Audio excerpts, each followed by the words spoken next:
will be streamed live on KBC TV on Friday, 26 June 2020, which is today at 10 a.m. to 1 p.m. The agenda will be 1. Introduction and opening remarks. 2. Reading of the notice of the meeting. 3. Reading and taking note of the minutes of the annual general meeting held on 27th of June 2019. 4. Presentation of the investment manager's report. 5. Presentation of the scheme's custodian report. 6. Presentation of the financial statement and audited accounts for the year 2019. 7. Presentation of the administrator's report. 8. Presentation of the corporate trustees report. 9. Remarks by the chief guest. 10. Awards and recognition. 11. Question and answers. 12. Presentation by the stakeholders of the scheme, and finally, the vote of thanks. The next notice, ladies and gentlemen, is the one for the members of the scheme for the individual pension scheme. I'm going to read as it were. Notice is hereby given that the annual general meeting of the AGM of the individual pension scheme will take place virtually on Zoom and CPF social media pages and will be streamed live on KBC TV on Friday, 26th June 2020 from 10 a.m. to 1 p.m. The agenda again will be 1. Introduction and opening remarks. 2. Reading of the minutes of the meeting. 3. Reading and taking note of the minutes of the annual general meeting held on 27th of June 2019. 4. Presentation of the investment manager's report. 5.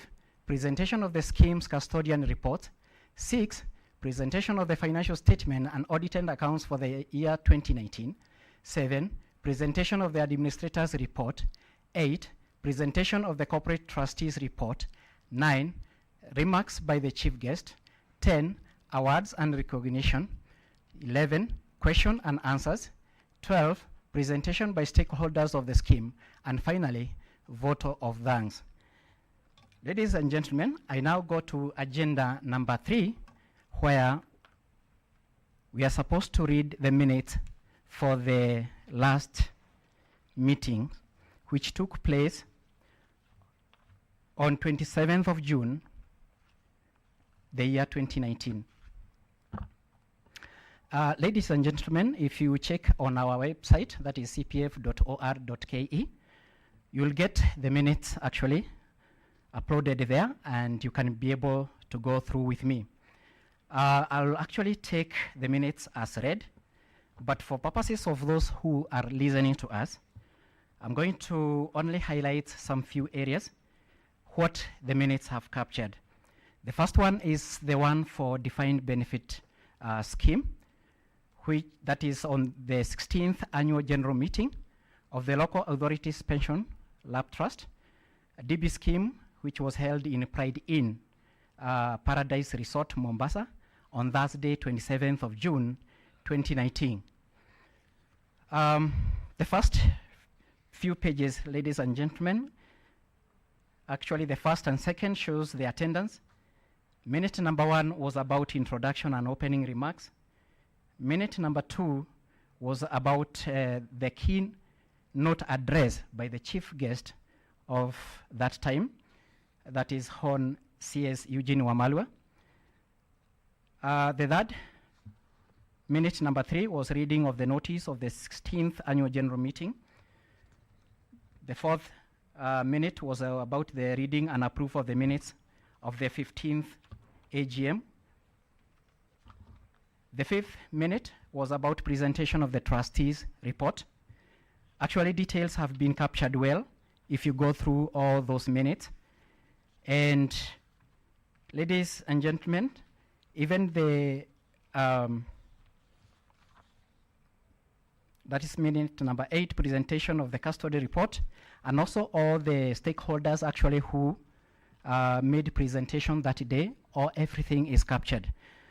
And with that, ladies and gentlemen, I would request for a proposer and a seconder of the minutes for the DB scheme. May I have a proposer, please?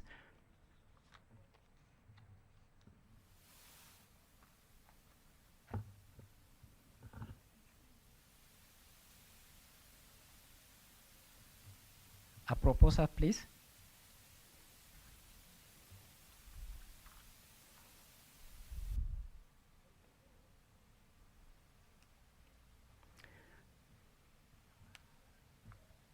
Ladies and gentlemen, I'm informed by our technical team that one Susan Mutemi has made a proposal. A seconder, please. Charles McKinney from Nairobi City Water and Sewerage Company, defined benefit member number 7794. I second. Thank you, Charles. Fellow members, the next minute is the one for the defined contribution scheme, that is the county pension scheme. Again, the minutes were captured as per the proceedings of the day, and I believe from minute number 1, if you are going through with me, to minute number 14, let me confirm, yeah, minute number 13 were captured as per the proceedings of the day. I therefore request that we have a proposer and a seconder of those minutes.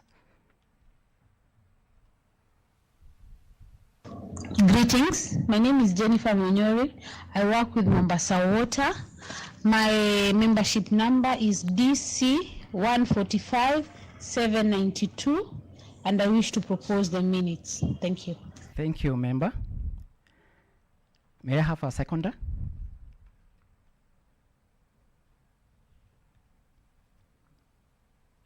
My name is Josfrida Ngo from Kilifi County, DC member, ID number 244-28792. I second. Thank you, member. The other minutes, ladies and gentlemen, is the one for the individual pension scheme.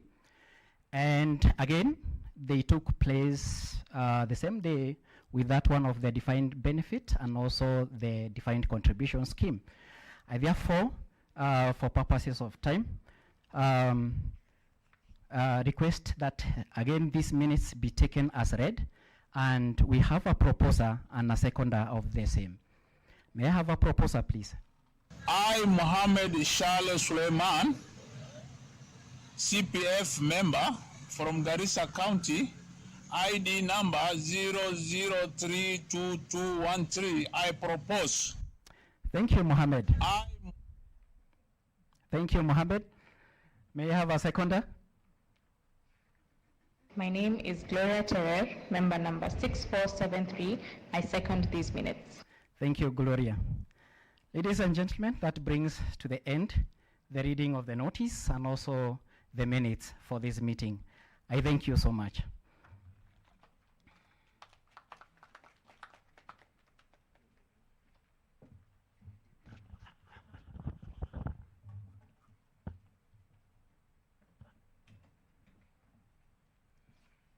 Thank you so much.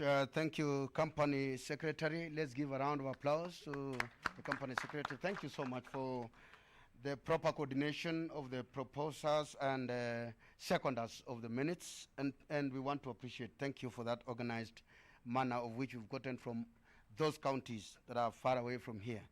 Now, ladies and gentlemen, we are heading again to the other item, and that is presentation of the investment manager's report. And we will have from the defined benefits, we have manager's report from our representative from ICA Lion, that is Easton Kihanda. Believe we, Easton, please. Just 1 minute as we sanitize this place, then you will present. And thank you very much for also observing the social distance. The team that is here, thank you. Now welcome.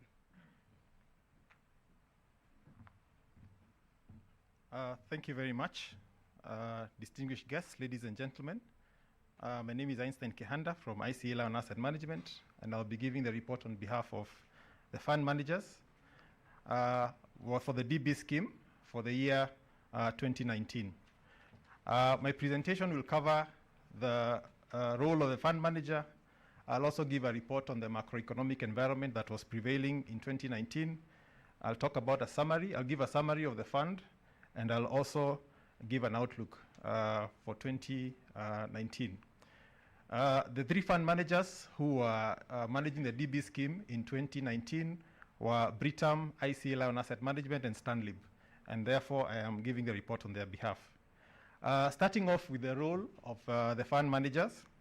One is that we work in terms of selecting the securities that we invest on behalf of the investors, so that we are able to generate an appropriate investment return, an optimal investment return. The scheme also has an investment policy statement that has been designed to meet the investment objectives. So the role of the fund managers is to implement that investment policy statement. We also ensure that the funds are fully compliant with the guidelines that have been issued by the regulator. The fourth thing that we do is to report to the trustees on a quarterly basis about the status of the fund, the actions that have been taken, and also the outlook for the following quarter. And finally, like we are doing today, we also present the fund report during the annual members meeting. So those are the roles that we play as the fund managers. So let's start with the economic environment that was prevailing. And the reason why this is important is because the investment returns that we generate are determined by what was prevailing in the investment environment in the year. If we look at where we were in 2019, the return was 5.7%, which was a drop from the previous year of 6.3%. Generally, there was a slowdown in the economy across all the sectors in 2019 compared to 2018. Particularly in the agricultural sector, there was a slowdown because of lower production of various crops, and also a decrease in exports, like in vegetables and fruits. Finally, in terms of the performance, the projection initially, this was before the pandemic, it was expected that in 2020 the growth will be at about 6% for the economy. However, we are aware that as a result of the COVID-19 pandemic, we expect that the economic performance will be lower, and in fact, both the IMF and the CBK have revised their expectations for the economic growth downwards to between 2.3% for the central bank and the IMF at 1%. If we look at some of the key factors in the economy in 2019, inflation was generally moderate, and in fact, it even dropped to 3.8% in September. It is expected that the inflation will be within the target of between 2.5 and 7.5% for this year. Interest rates, last year, the central bank lowered the central bank rate after repealing the interest rate capping, and the decision by the Monetary Policy Committee was informed by the need to support economic activity, and it also came against the backdrop of a drop in inflation. Because of the increased demand for government securities during that period, we saw the treasury bills dropping compared to the previous year. And in fact, for 2019, interest rates closed lower than they were in 2018. If we move to the other aspect of the economy, and that is on the interest rates, on the currency. The currency in 2019 was stable, generally stable. There was lower demand for imports, and there was also improved tourism proceeds and also agriculture. We also saw an increase in remittances from the diaspora and various actions by the central bank. During the year 2019, the shilling strengthened by about 0.5% against the dollar. But in 2020, we expect, we have already seen a weakening of the shilling as investors have a flight to the dollar. So we have seen a weakening already. In the equity market, following the repeal of interest rates in the third quarter of 2019, we saw equities rally across all the sectors, and that saw the prices going up.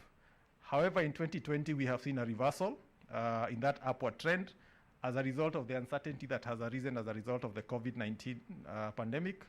But we still expect that several of the blue chip companies will still remain fundamentally strong, and that there are opportunities for accumulation. Moving on to property, as you're aware, your scheme has invested in property. And what happened in the 2019 is that following the repeal of the interest rate capping law, we expected that this would be a catalyst for improved activity in the real estate market. However, again, as a result of the outbreak of COVID-19 in the first quarter of 2020, we have seen that that recovery will be pushed further away. You can imagine in terms of the increase in losses of jobs and reduction in wages, all these are factors that will affect the demand for property. Furthermore, in addition to all this, there are various measures that have been implemented by the government to contain the pandemic, and this will result in delays in obtaining approval for construction, commencement of construction, and we also expect that projects will take a bit longer to achieve full occupancy because the incomes will remain under pressure.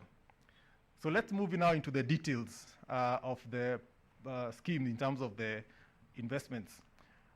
In 2019, in terms of investment income, we had an increase. In 2018, we had an investment income of 1.85 billion. This increased to 2.1 billion in 2019, which was quite a good improvement. We also had a revaluation gain of 1.8 billion in the investments that the fund has, compared to a revaluation loss of 430 million the previous year, which again was an improvement. So in total, the investment return increased from 1.42 billion in 2018 to 3.9 billion in 2019, which is a significant improvement and confirms what the chairman said in terms of the good report for the scheme. If we look at where the assets are distributed across the portfolios, generally the value of the assets under management in 2018 were at 29.4 billion.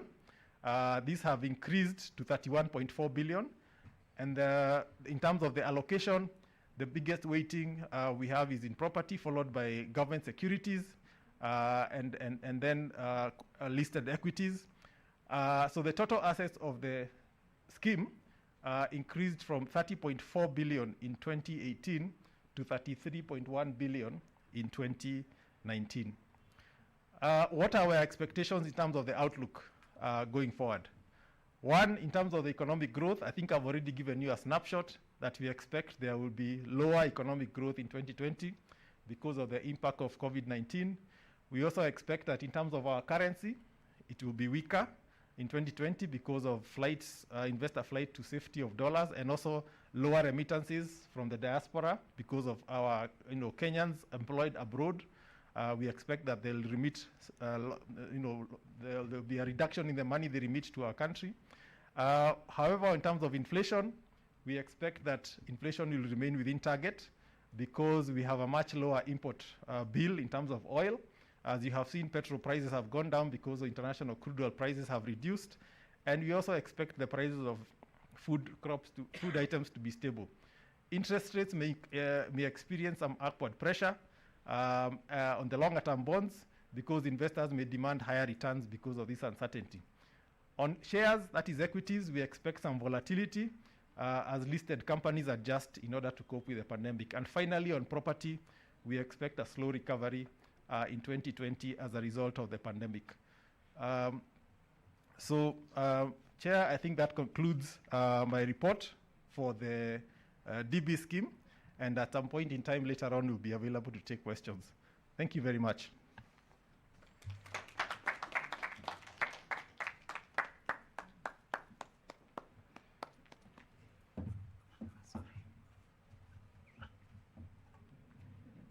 Thank you very much, Estin Kihanda, again from ICA and from DB scheme. Thank you. So, ladies and gentlemen, we'll move straight to the other item, and that is a presentation of manager's report from CPF, particularly from IPP, Individual Pension Plan. And I want to take this opportunity to say that we are getting also the reports, and our honorable members are getting reports from their screens, wherever they are, so they'll be able to follow. And I want to ask you also, members who are watching live, you get a pen and get a paper, so that we will also take questions and you'll have answers at the end of the presentation and at the end of the function today. So I want to request Nicholas, please, karibu sana. Welcome and give us the manager's report. But before that, I believe also we'll do as a norm, sanitize the podium.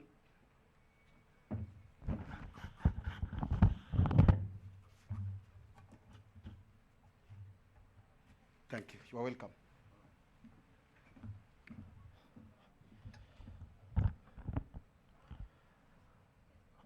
The chief guest and also chairman of the Council of Governors, Mr. Wycliffe Opalanya, group chairman of CPF Financial Services, Dr. Kiping Etich, group managing director, CPF Financial Services, Bwana Jose Akili, chairman of the DC Fund and the IPP, represented by Mr. Timothy Wambui, Board of Trustees, scheme members, ladies and gentlemen, good morning.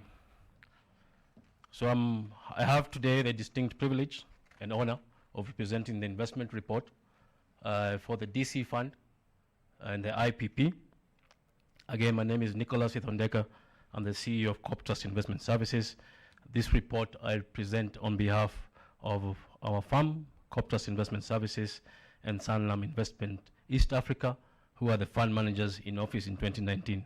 So members, I'm going to fairly skip through the economic highlights, as was quite ably presented by the CEO of Ireland, Mr. Einstein Kehanda, on the DB Fund, and I'll jump through and just present a few pointers, but largely the economy remained, as Einstein represented, a much better year compared to 2018, but again, going forward in 2020, of course, a few challenges and a few balancing act that we have to maintain as fund managers.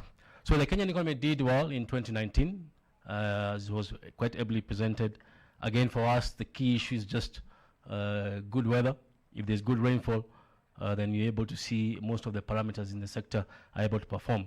Agriculture, which still remains our bread and breakfast in terms of GDP, did quite well, about 6.9% last year. And of course, now going forward, we do expect a few challenges, especially when it comes to the other sectors that are great impact in 2020. In terms of inflation, well contained in 2019. In terms of currency, again, we had the Kenya shilling appreciate again in the USD by about 0.5%, which again meant quite well for the investment markets, which I'll be talking about as we move forward. So the scheme is largely presented in terms of government securities and equity markets, and as the scheme expands, and was earlier highlighted by the Group Managing Director, Mr. Kili, we have had substantial growth of the scheme in 2019, and I'll talk about those numbers in a few minutes. But in terms of the straight markets, we did have equity markets doing quite well. Last year, we did see levels of about 19% growth on the major indices, which is Nairobi All Share Index. Bond markets as well, we had interest rates go lower, as Kehanda presented, which meant good news for the scheme in terms of the bond valuation that we were able to show by the time we closed the year, and the return which were able to be presented. Again, we had quite a good number.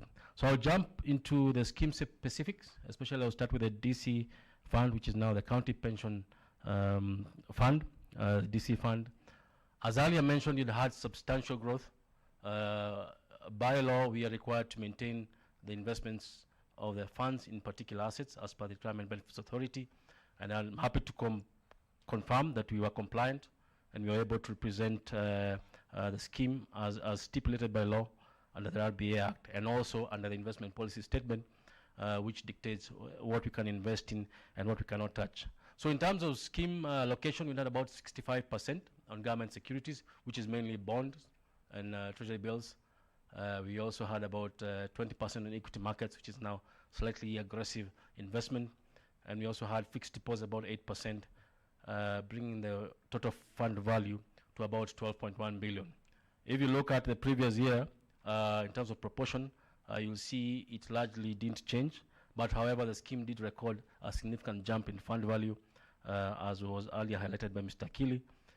We did have the fund value move all the way from 6.8 billion to about 12.1 billion. And again, this is on the backdrop of very good growth in terms of investment income. And additionally, what Kili mentioned there is a members' contribution and the number of members who've come on board on this scheme. On the SALI compliant fund, or what we call Sharia compliant fund, again, similar growth in 2019, about 80% growth in the fund value, which is about just below 1 billion in 2018.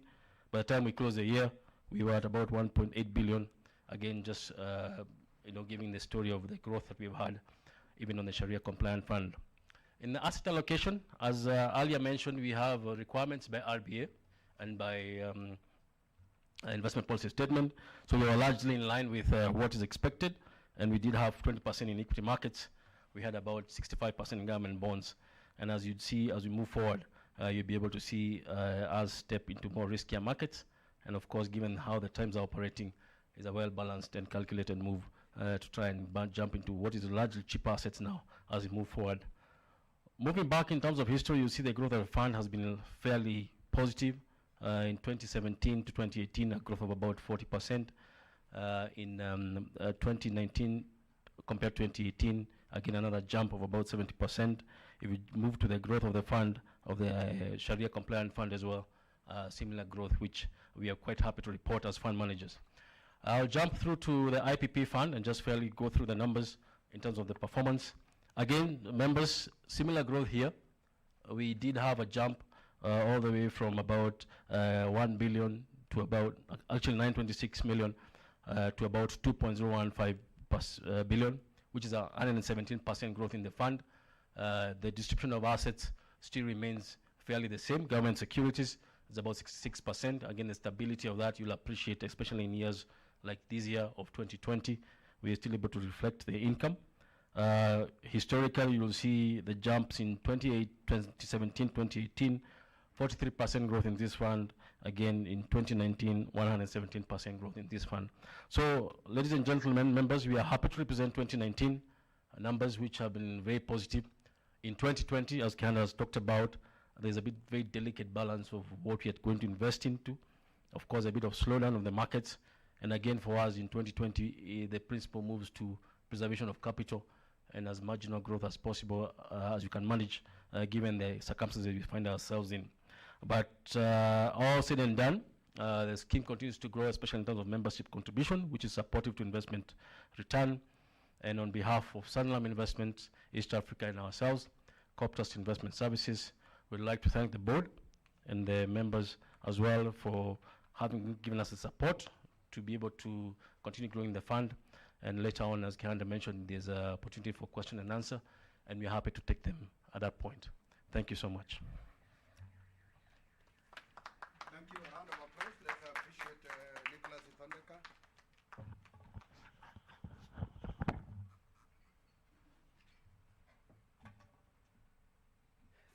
Thank you very much, Nicholas Itondeka. Thank you so much for your presentation. That was a presentation of County Pension Fund and IPP Investment Managers Report. For our viewers, ladies and gentlemen, we are at CPF Annual General Meeting 2020. And if you're joining us now, please stay with us until the end of this so that you will learn. And this is for the fulfilling lives, investment for the future, and at the same time, securing our future. So I want to also request the presenters, if you are here, we have the presentation pen here, so you can use it. It's yours. So we'll also sanitize it because I've already held it. And I want to request you to use it. Now, ladies and gentlemen, we will go to the other item, and that is presentation of Lab Trust DB, Defined Benefit Custodian Report. And I want to request Gideon Choka, who is here with us. Gideon Choka, please be up on stage so that you give us a presentation of Lab Trust Defined Benefit Custodians Report today here. I want to request once more our lady to sanitize. Please, you can also sanitize the presentation pen here. Karibu sana. Thank you. Please welcome.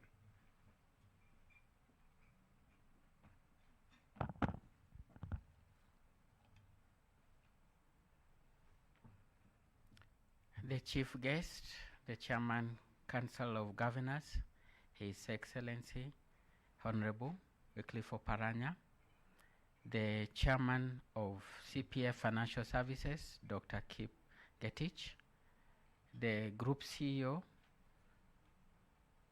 Mr. Jose Akili, the trustee of the CPF scheme, our regulator represented by Caroline,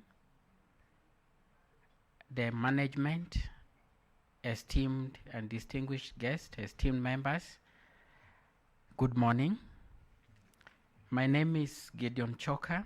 I represent Standard Chartered in this function. I head the security services business, but for this morning, I'm here on this platform to represent the custodians of the defined benefit scheme that Standard Chartered Bank, KCB Bank, and also Equity Bank, who are the joint custodians for the DB scheme. We'll take you through our role as custodians, what we do for you, and we will also take the opportunity to confirm what we were holding as at the end of the period under review. What's our primary role as custodians? We have three key responsibilities of the fund. The first obligation that we have is to make sure that the assets are safe. And that involves taking care of the assets that the fund manager has invested in and taking care of the afterlife of the investment. What happens after the fund manager has invested? There's a lot of activity that we call it, lump it together and call it asset servicing. That means collecting income, collecting any benefit that is announced for the scheme, like bonus shares, collecting interest payments also from the government, deposits, and corporate debt, and even we work with the management for the collection of rental income. It's an onerous responsibility that really keeps us busy throughout. The role of the fund manager is to optimize the return on investment. They do their best for the fund. So when they wake up for each and every business day, their role is to look for opportunities where the funds that you as members, esteemed members, are saving for the future are invested properly in secure investments, and they want to optimize the returns that you will get from this investment. This model where the fund manager has a specific responsibility and the custodian has a specific responsibility, and the management of the fund also have a specific responsibility. It's really wise and is supervised by our regulator. It's a model that works very well, and it allows for transparency. The fund manager reports what they hold, the custodian also reports what they are holding in their books, and the auditor comes and checks that indeed everybody sticking to their lane as guided by the regulations and supervised by RBA. It reduces risk where no one person or provider can come and stand before you and tell you we are holding 33 billion. It's all checked. There are various checks and balances. It also adds value because everybody sticks to their lane. So if you're a fund manager, you know you have to optimize the investments. If you're a custodian, you're involved in the investment administration. And the administrator, which is managed by CPF, deals with you as members. This model works well and is indeed been copied by several countries who are to copy the model that we have in Kenya, seeing that it's very successful. On this slide, we just summarize the many responsibilities that we do. There's the safekeeping. We settle the transactions in the name of the fund. We register the securities in the name of the fund, and this is what the auditor confirms. We collect the income. We monitor all the announcements that are made for the benefit of the fund. We also represent the interest of the fund in AGMs. We facilitate foreign exchange where they're investing outside the country, and we are involved in activity reporting, which is quarterly, and this is also checked by the auditor. What is required of us, our obligation? I confirm that all the three custodians for this fund have the statutory licenses that are given annually by the three primary regulators. There's the banking regulator, central bank. Then there is our primary regulator for this, for the pension funds industry, that's RBA, and the capital markets authorities allows us to hold the assets. So the fact that these are done every year and that they are checked and only given if you're fit for purpose can give you comfort that those who are handling your funds are licensed to do that. This, on this slide, we explain to you the model that we've adopted collectively to ensure that your assets are safe. We register the assets in your name. We hold them at arm's length. They are not part of the three assets of the three banks, Standard Chartered, KCB, and Equity Bank. So that model allows us to ensure that we hold documents, agreements, which identify the trustees as the owners of the assets, and we are holding them on your behalf. And we work very closely with the fund managers to make sure that the assets are safe. The last part of this presentation is to confirm the assets that you are holding as at the period under review. The fund managers have given this report, and now we are, as custodians, are giving independent reports. In total, we are holding 31.4 billion, and most of the assets, as highlighted, were by the asset class in property, followed by government securities, then equities follow, then the rest are as outlined. We also want to take this opportunity to show you just some of the properties very briefly in less than a minute. The pension towers, the CPF house valued at 922 million, the Metro Park 650 million, Freedom Heights 1.8 billion, Eldoret Nova Project 1.5 billion. We confirm collectively that we are holding these assets. They are safe, and we continue to do the best for you. We thank you for the privilege of serving you, and we are still in the house to take any questions that you may have. Thank you.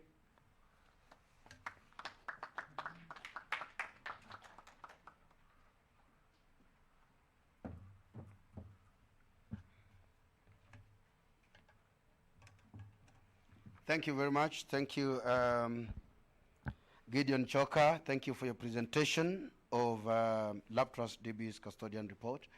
And now, ladies and gentlemen, it's my privilege to welcome for the presentation of County Pension Fund custodian report, Eva Mwangi.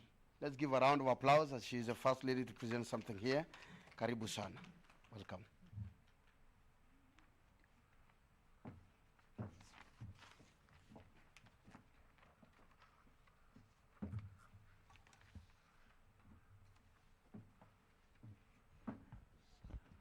The chief guest, CEO, CPF, trustees, and directors here present, distinguished members of the County Pension Fund, good morning.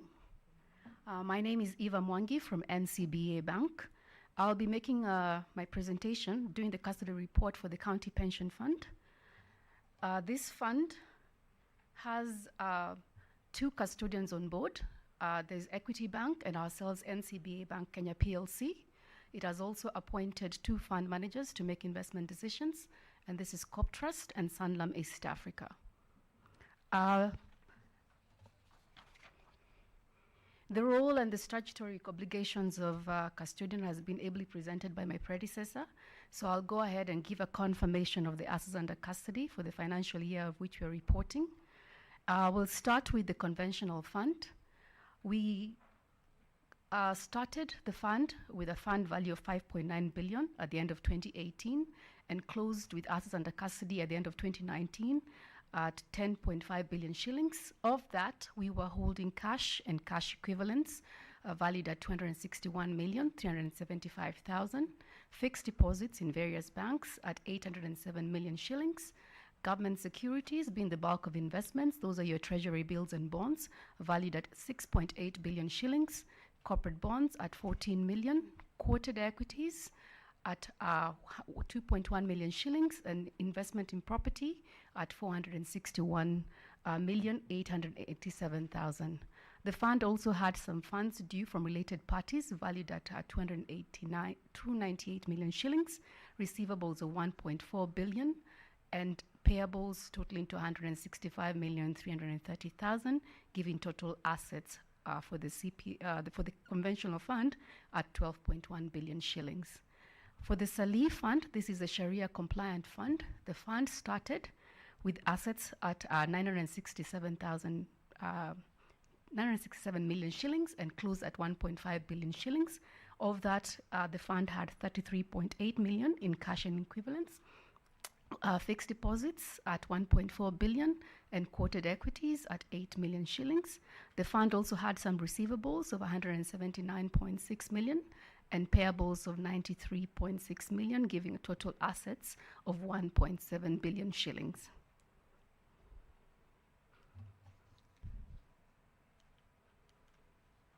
The chart there represents the growth over the years for the conventional fund, and you can see there the fund has continued to grow, starting in 2014 with fund valued at 324,418 million shillings, and as at the end of last year, members, the fund was stood at 12.1 billion shillings. So I would like to close by confirming that we assure you that your assets for the county pension scheme are safe and they do exist. Thank you very much. Thank you. A round of applause again. That's appreciated. Asante sana.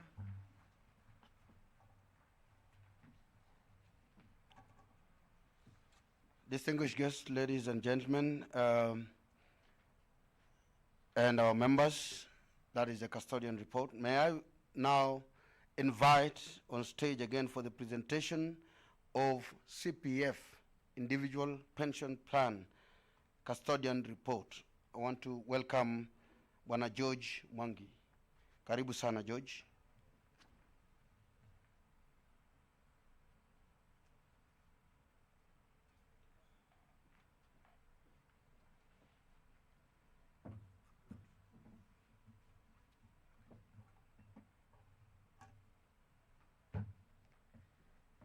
Thank you very much, our chief guests, chairman, our group CEO, members of trustee, and my fellow service providers. Good morning. My name is George Mwangi.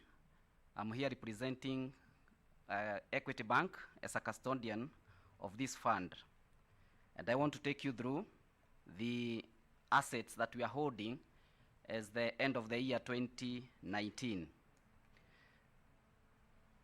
In the year 2019, we can see we closed the year with 2 billion, and the summary of the assets that we are holding were cash were that 7,000. We had fixed deposit of 274 million. The government securities, which hold the lion's share of the assets, was 1.3 billion. And the corporate bond of 6 million, quoted equities 329,858. The asset at the custody were 1.9. As you can see there, the 2018 we had 948. The receivables were 135 and payables 25,627. So we closed the year with total assets of 2,015,000 and 15 million. Now the chart there shows the movement of the growth of the fund from 2014, from 63 all the way to 2 billion in the year 2019. What we want to assure the members is that the assets exist, we can account for all assets, and we can say that your assets are safe. Thank you very much and have a good day.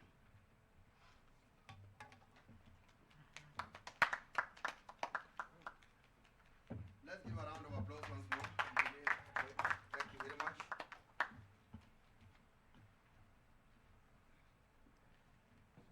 All right.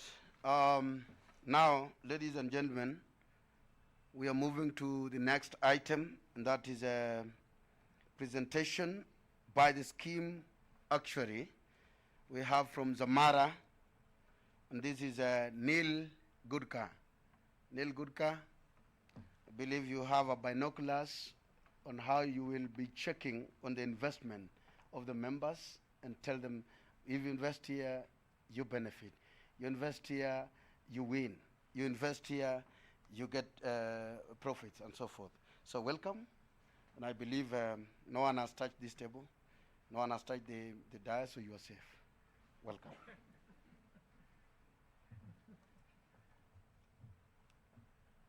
Thank you for the introduction.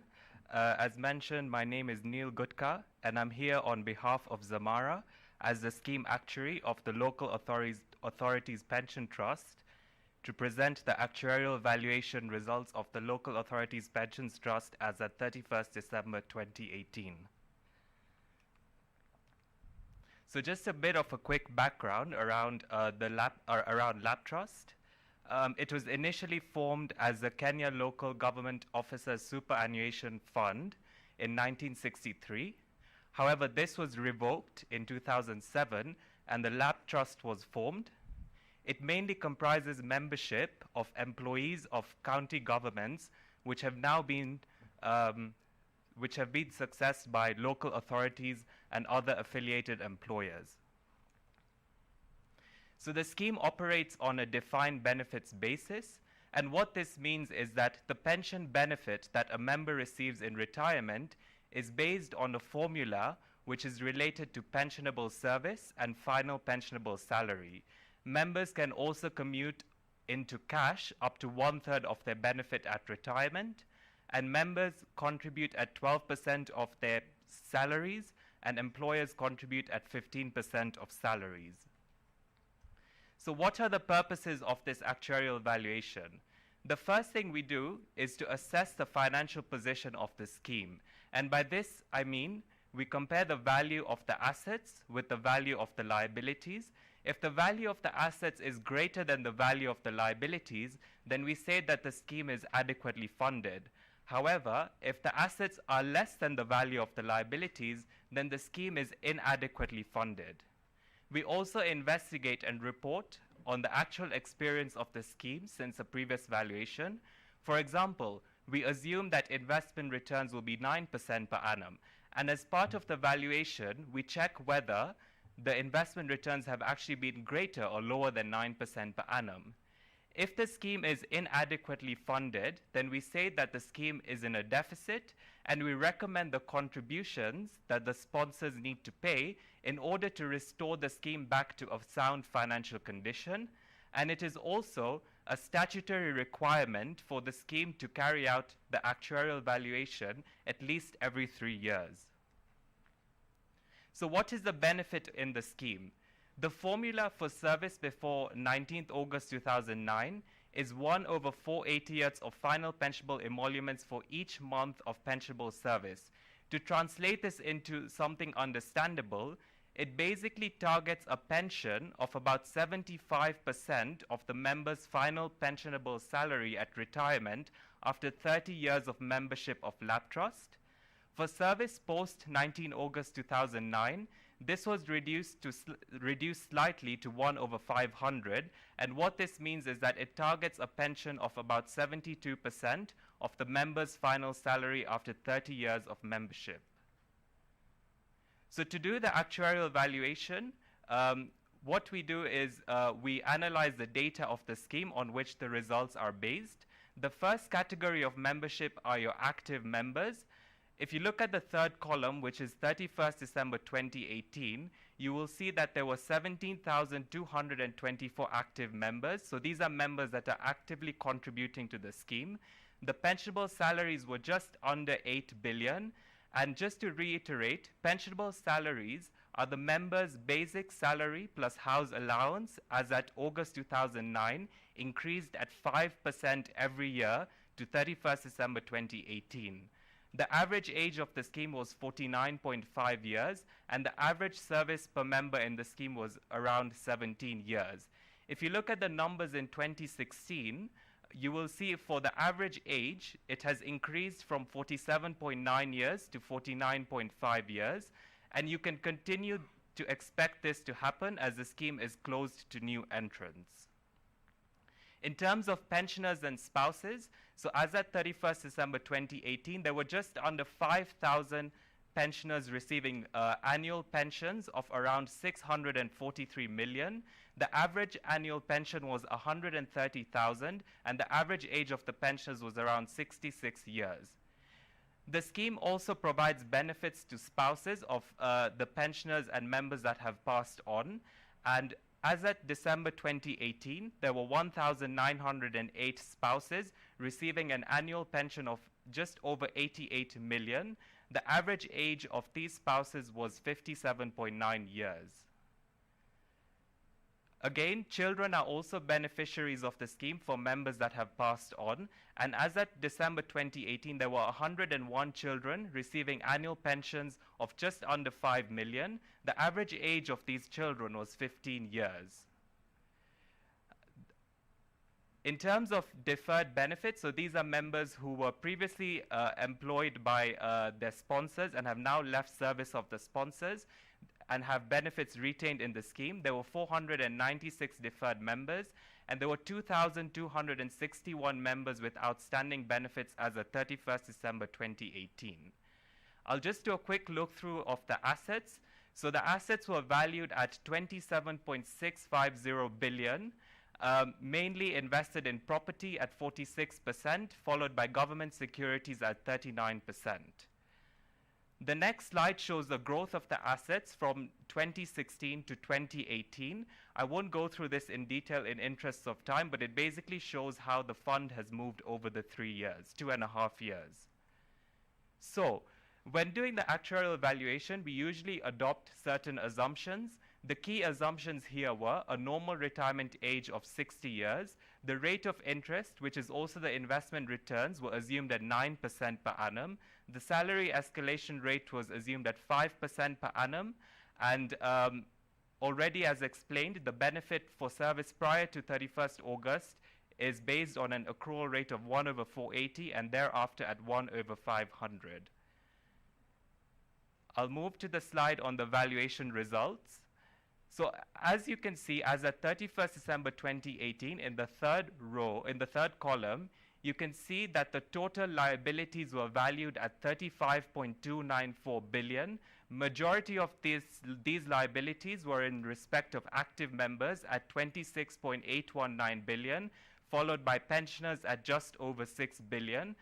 The assets were 27.650 billion. So as you can see, the assets were less than the liabilities, which means that there was an actuarial deficit of 7.6 billion, which translates into a funding level of 78.3%. The target funding level is 100%. In terms of future service benefits, so these numbers are basically what the sponsors need to contribute into the scheme to ensure that the benefits that are accruing are adequately funded for. As at 2018, this was 29.6% of members' pensionable emoluments, and this includes expenses. However, members already contribute 12%. Therefore, the recommended sponsor contribution rate was 17.6%. Please note that this number does not adjust for the deficit that has been received, and the sponsors will need to contribute additional amounts over and above the 17.6% to bring it back to adequate funding. In my final slide, what we are trying to show here is that the scheme is owed a large amount from sponsors in respect of unremitted contributions and interest thereon. The amount owed is 22.5 billion. Of this, as at 2018, in the financial statements, 20.5 billion was impaired, which means that the asset value was 27.650 billion. If I add the amount A, which is the amount impaired of 20 billion, to the 27.65 billion, the value of assets should have actually been above 48 billion. With the liability value being 35 billion, the scheme would have been in a surplus at a funding level of 136.4%. So the message we're trying to bring across here is that it's extremely important for the sponsors to ensure that any unremitted and outstanding contributions are paid into the fund to ensure that members' benefits are adequately funded and secure. Thank you. That's the end of my presentation, and we'll take questions during the question and answer session. I appreciate Neil.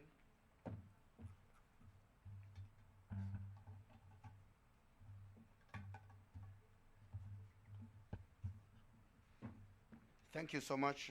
Thank you, Neil Gudka, again from Zamara.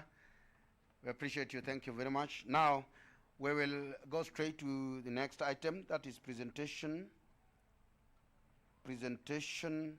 by NatBank Corporate Trustee. And we have, this is a County Pension Fund and IPP, Individual Pension Plan. I want to welcome Timothy Wambui for the presentation by NatBank Corporate Trustee. Karibu sana. Welcome. Round of applause again. Thank you.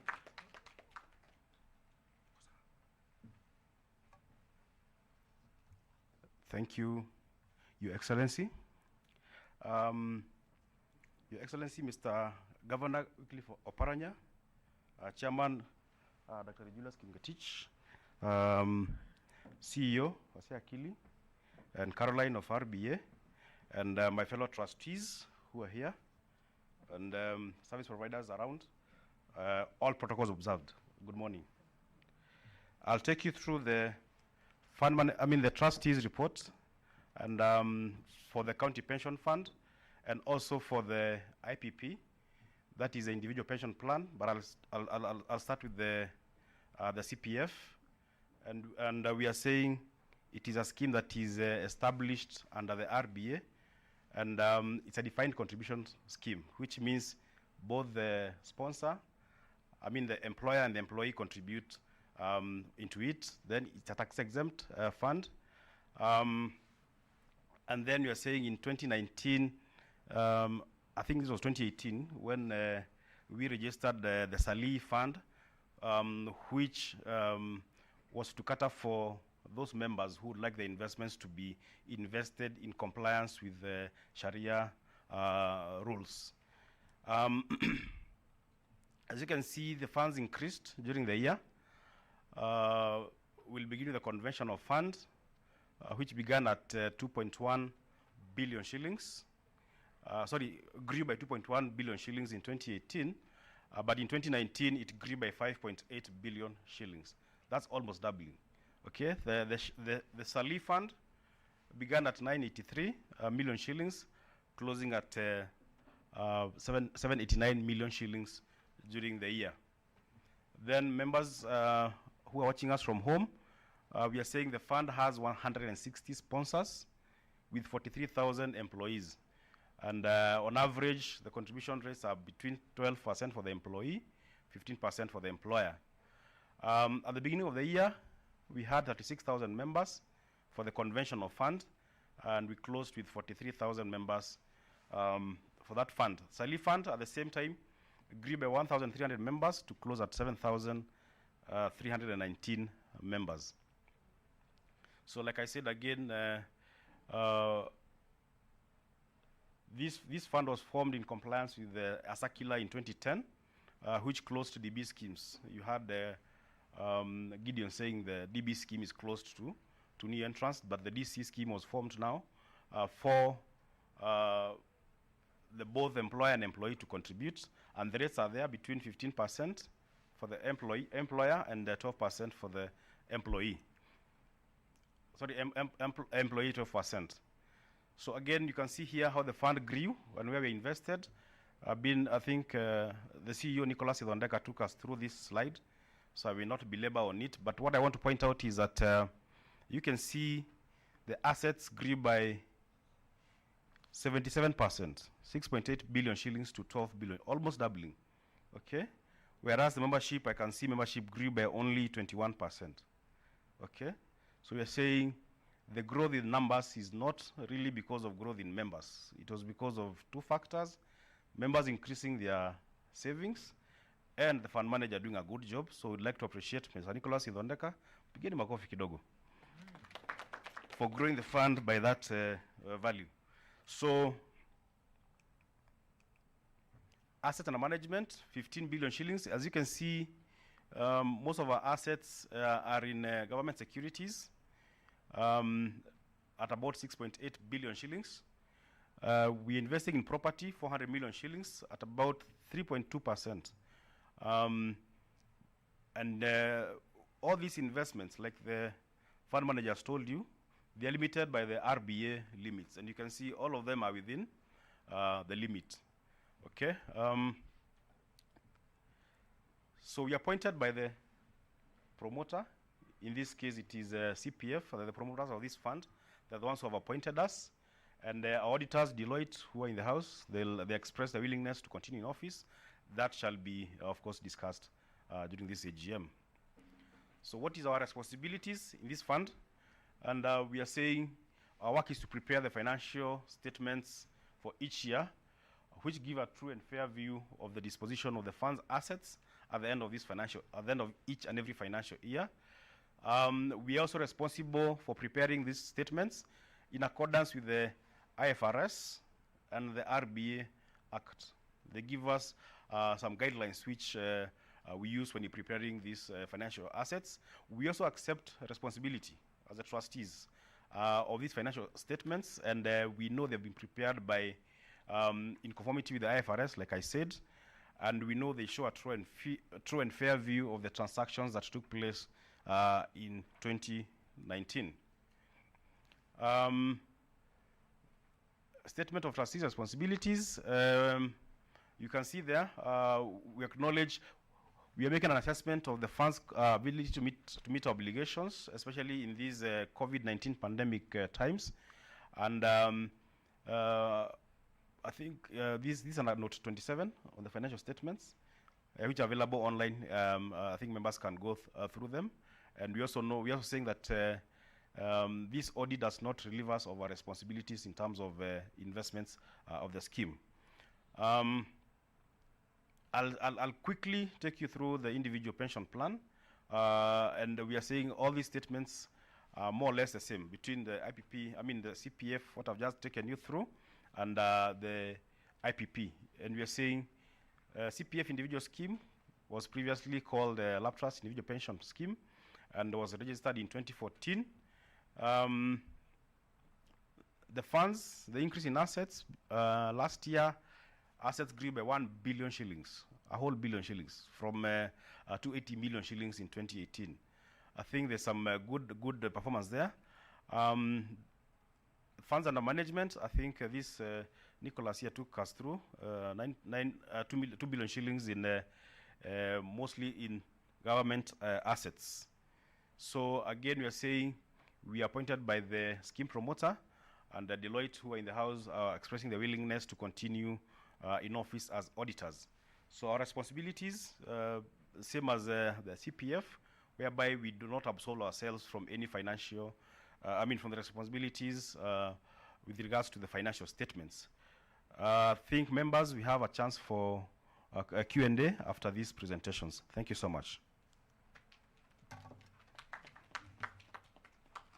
Thank you again. Thank you so much.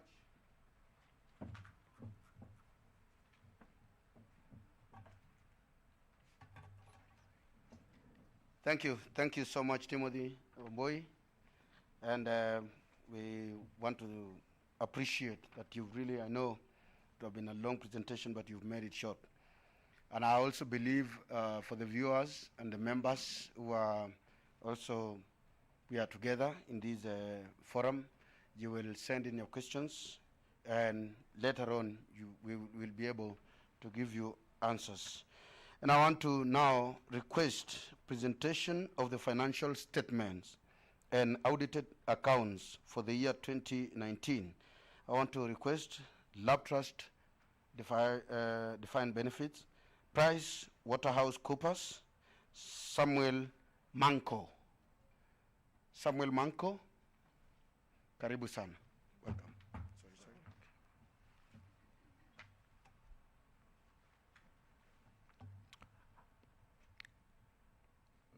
Chief Guest, Honorable Wycliffe Oparanya, distinguished ladies and gentlemen, all protocols observed. My name is Samuel Manco.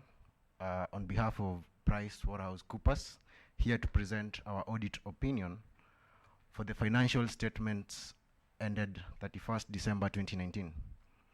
So we audited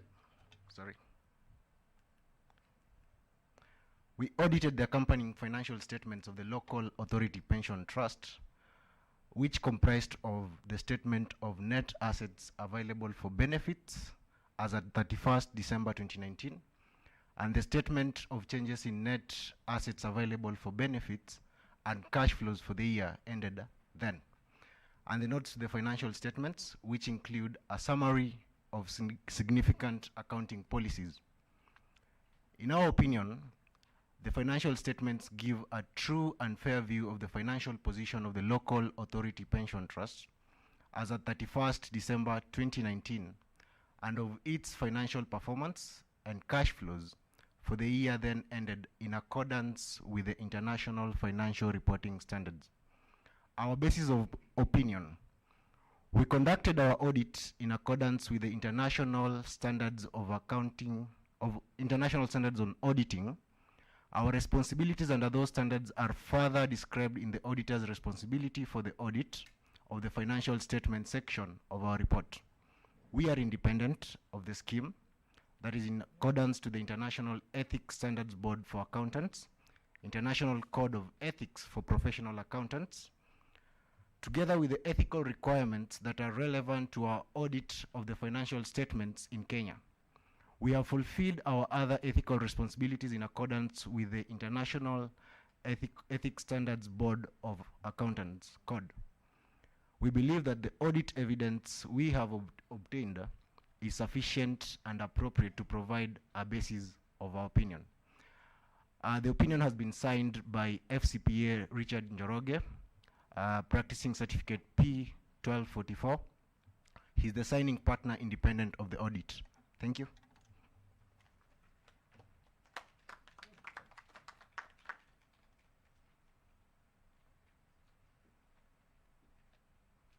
Thank you very much. Thank you, Manko.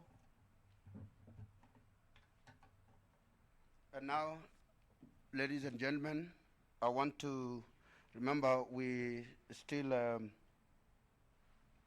the same again presentation of financial statements and audited accounts for the same year, and I want to request on IPP and County Pension Fund, Deloitte and Touch, Dennis Nyamwaro. Dennis, please, welcome. It's already sanitized. Chef. Thank you very much for the opportunity. As you have been informed, my name is Dennis Nyamwaro. I represent Deloitte, who are pleased to serve as the independent auditors for the County Pension Fund and the CPF Individual Pension Scheme for the year ended 31st December 2019. So basically, I think most of the presentations have been done by the scheme service providers. And our role as auditors is very simple. We're just going to present our opinion for the audited financial statements for the, so I'm going to begin with the County Pension Fund. So what we are saying is that we have audited the accompanying financial statements, County Pension Fund, as set out in page 25 to 50. Which comprise the statement of net assets available for benefits as at 31st December 2019, and the statement of changes in net assets available for benefits and the statement of cash flows for the year then ended. And in our opinion, what we are saying is that the accompanying financial statements give a true and a fair view of the financial transactions of the fund during the year ended 31st December 2019. I believe the remaining part of the report you can be able to read on the basis of our opinion. So we have audited based on the international standards on auditing and IFRS. So it's a long report, but at least you can be able to go through it. Then the report has been signed by CPA Fred Allo, practicing number 1537, who is the signing partner responsible for the independent audit. That is for the County Pension Fund. Then we also have the individual, we also pleased to serve as the auditors of the CPF Individual Pension Scheme for the year ended 31st December 2019. And the accompanying financial statement as set out in page 19 to 39, which comprise the statement of net assets available for benefits as at 31st December 2019, the statement of changes in net assets available for benefits, and the statement of cash flows for the year then ended, and a summary of significant accounting policies and explanatory notes. So in our opinion, we are saying that the accompanying financial statements give a true and a fair view of the financial transactions of the fund during the year ended 31st December 2019, and of the disposition at that date of its assets and liabilities. Other than liabilities to pay retirement and other benefits falling due after the end of the year in accordance with the International Financial Reporting Standards and the requirements of the Retirement Benefits Act. So again, as I said, the other part of the report, you have it in your financial statements. You can be able to go through it. But again, the signing partner responsible for this opinion again is CPF Reda Law, practicing certificate number 1537. Thank you very much for your time.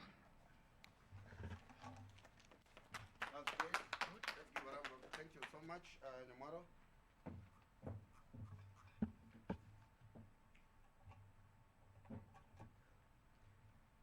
All right, thank you, Nyamwaro. Ladies and gentlemen, those who are also at home, want to request you can also join. You can also join today and become a member by simply dialing the number. Just get your phone and you can dial *289#. I think that is the number that you will join, and you can also secure your future with us. It is being said very well that everyone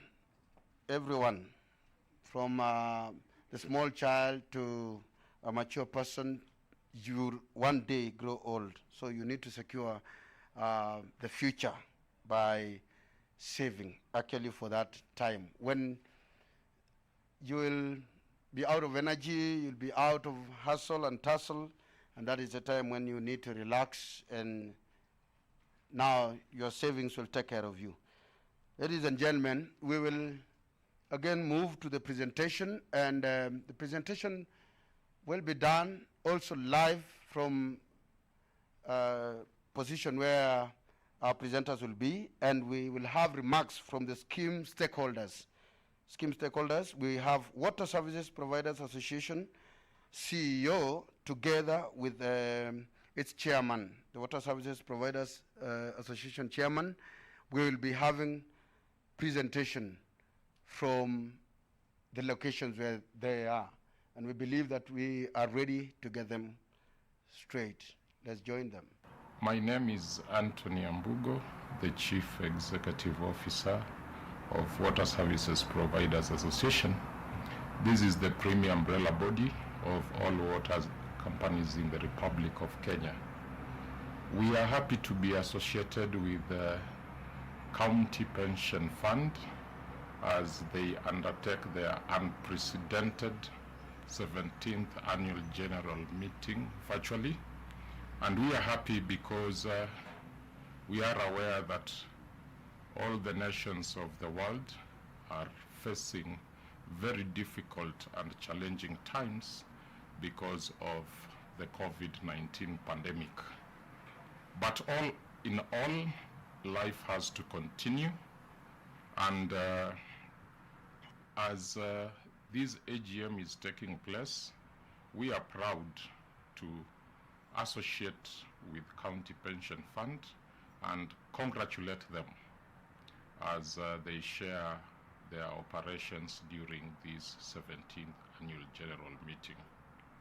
I think as an association we are proud because we have had a long relationship with County Pension Fund, and we shall continue to advocate for more companies because our membership is wide.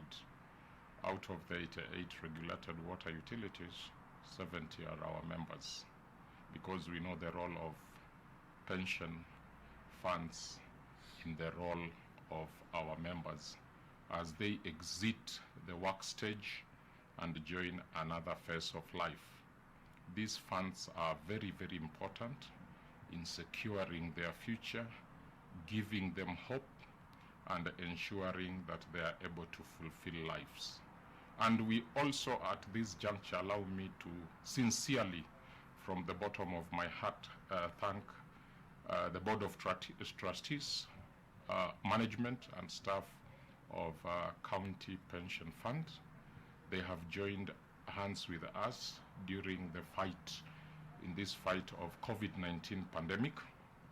And I want to report that we received 2,000 liters of hand washing soap, which was distributed across the country to 60 water utilities, because as you are aware, the protocol of washing hands using soap against running water is very, very formidable in protecting human lives and killing the virus. So we are very grateful. Thank you. My name is Michael Mangeli, MD Mavuko Water and Sewage Company. I'm the chairman of the Water Service Provider Association. And on behalf of the water sector in the country, I would like to take this opportunity to congratulate Mr. Keeley, the management of CPF, the board of trustees of CPF for holding this 17th annual general meeting on behalf of that management, on behalf of the CPF. Us as a water sector, we are happy with what we are seeing in the CPF. We have seen CPF grow over the last 5 years. We've seen their financial statements at least improving every year, and we are proud of that. Mine is only to encourage the management of the CPF that they can continue doing diversification, so that at least they can have more returns for their pensioners. We would like also to commit ourselves to the water sector, that we'll be committed to make sure at least every month at least we remit the deduction that we are deducting from employees, to make sure at least they reach CPF on time, for them to enable them so that they can do their own investments in other areas. What we would like also to urge the management of CPF is that we've not had any employee complaining of not getting the dues when he retires, and that's one of the things at least we are proud of. And we'd like to say thank you for them, and thank you for Mr. Keeley and the management, because all the staff who have retired, starting Mavok and all other water companies, we have not heard of any complaint of one saying that he went to CPF and never got his funds. And I would like to say thank you very much for that, because it can be so bad for an employee to retire, then he goes home and then he doesn't get his dues. So mine, I want to wish you well, and after this pandemic, I believe at least we'll continue working together. We are happy and we are proud of the support that we are getting as WASPA from Mr. Keeley and his team, and we are proud of you. Thank you, and I wish you all the best. Round of applause to the chair, that is Michael Mangeli from the Water Services Providers Association, and for the reassurance again that we will, whether or without this pandemic, we will continue working together. So thank you very much, including your CEO, Anthony Ambugo. So ladies and gentlemen, from that now, we will again would like to have a presentation of report by the CPF Group Managing Director and the CEO, Mr. Jose Akili, who has already led this CPF group with integrity and proper leadership. So I want to welcome the group MD and CEO, please. Let's sanitize here first before you give us your presentation of the administrator's report. Karibu sana, Bwana MD. Welcome.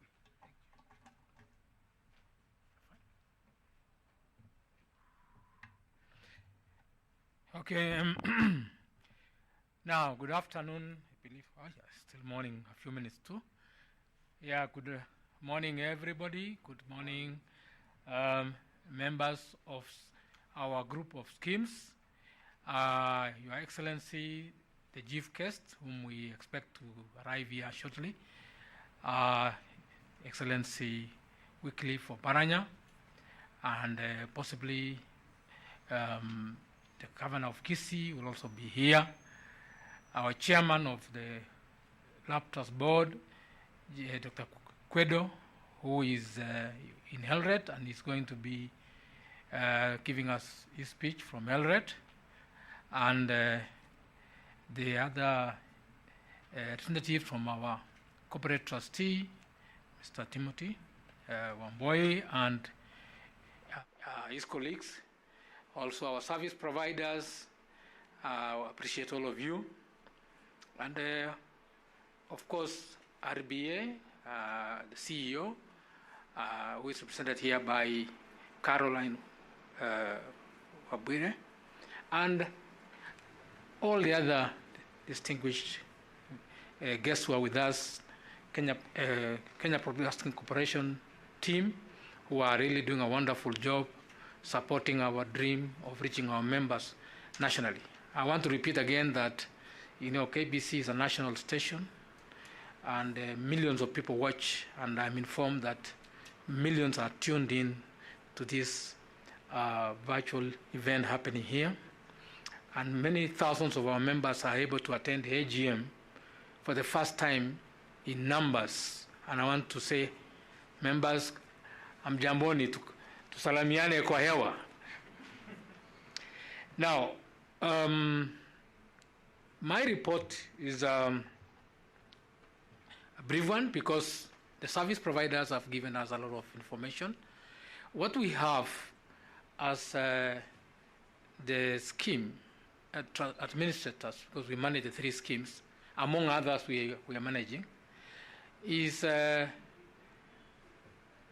we do manage total assets of more than, I think, over 80 billion, if I'm not wrong, because you combine the LAP trust, the county pension fund, and the individual scheme. Members, we have tried our best to reach you out there in the country. I know we do have branch networks in Garissa, Mombasa, Meru, Nyeri, and also in Nakuru, and Kisumu, and Eldoret, and of course Bungoma, I think.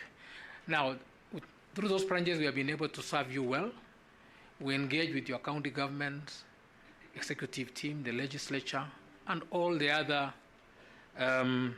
sponsors, the water companies across the country. We are happy to really work with WASPA, who represent all of you.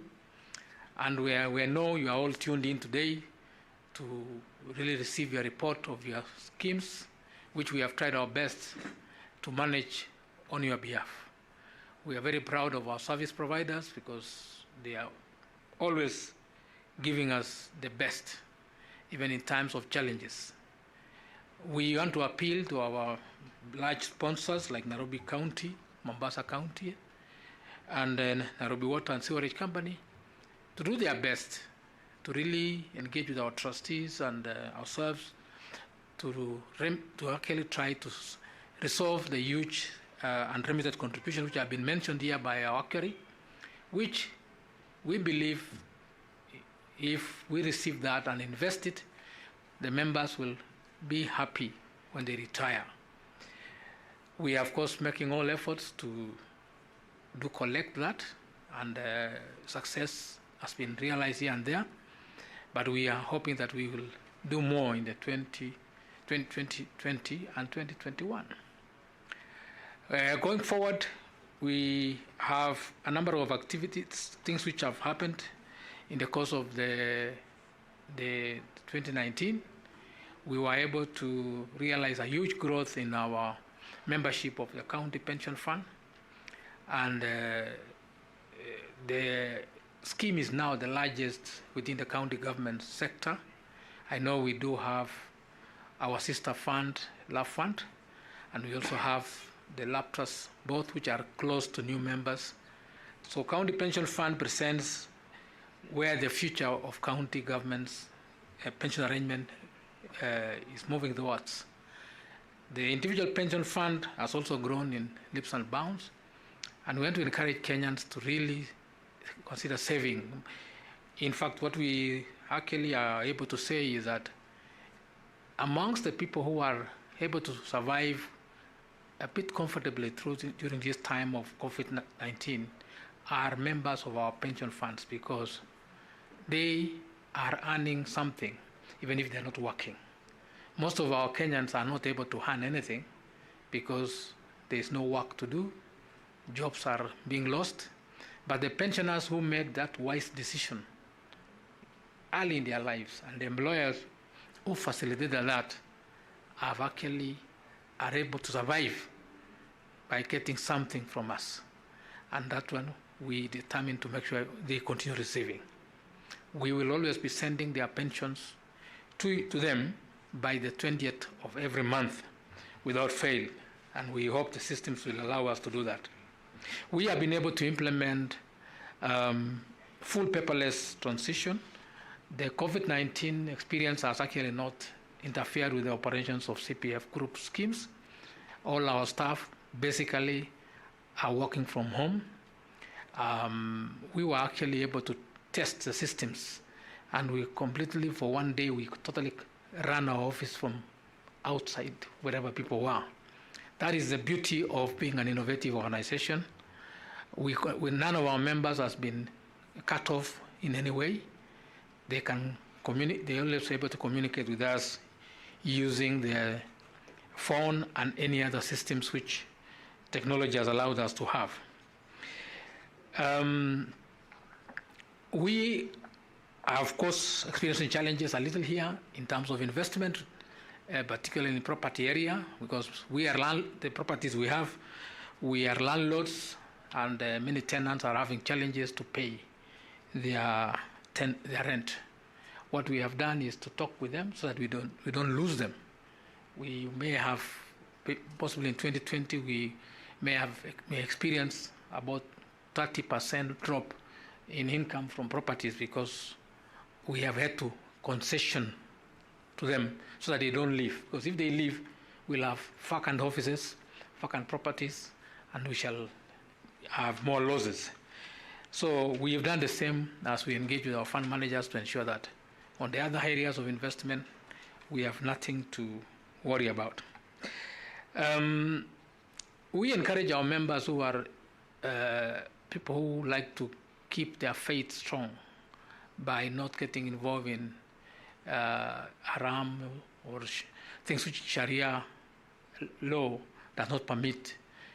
And you can see that from the report we are giving, this scheme has grown. The Sharia, what we call Sali fund, has grown almost by more than 25% since the last time we had the AGM.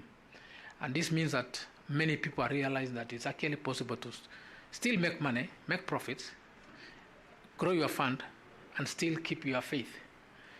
We have also introduced a product we call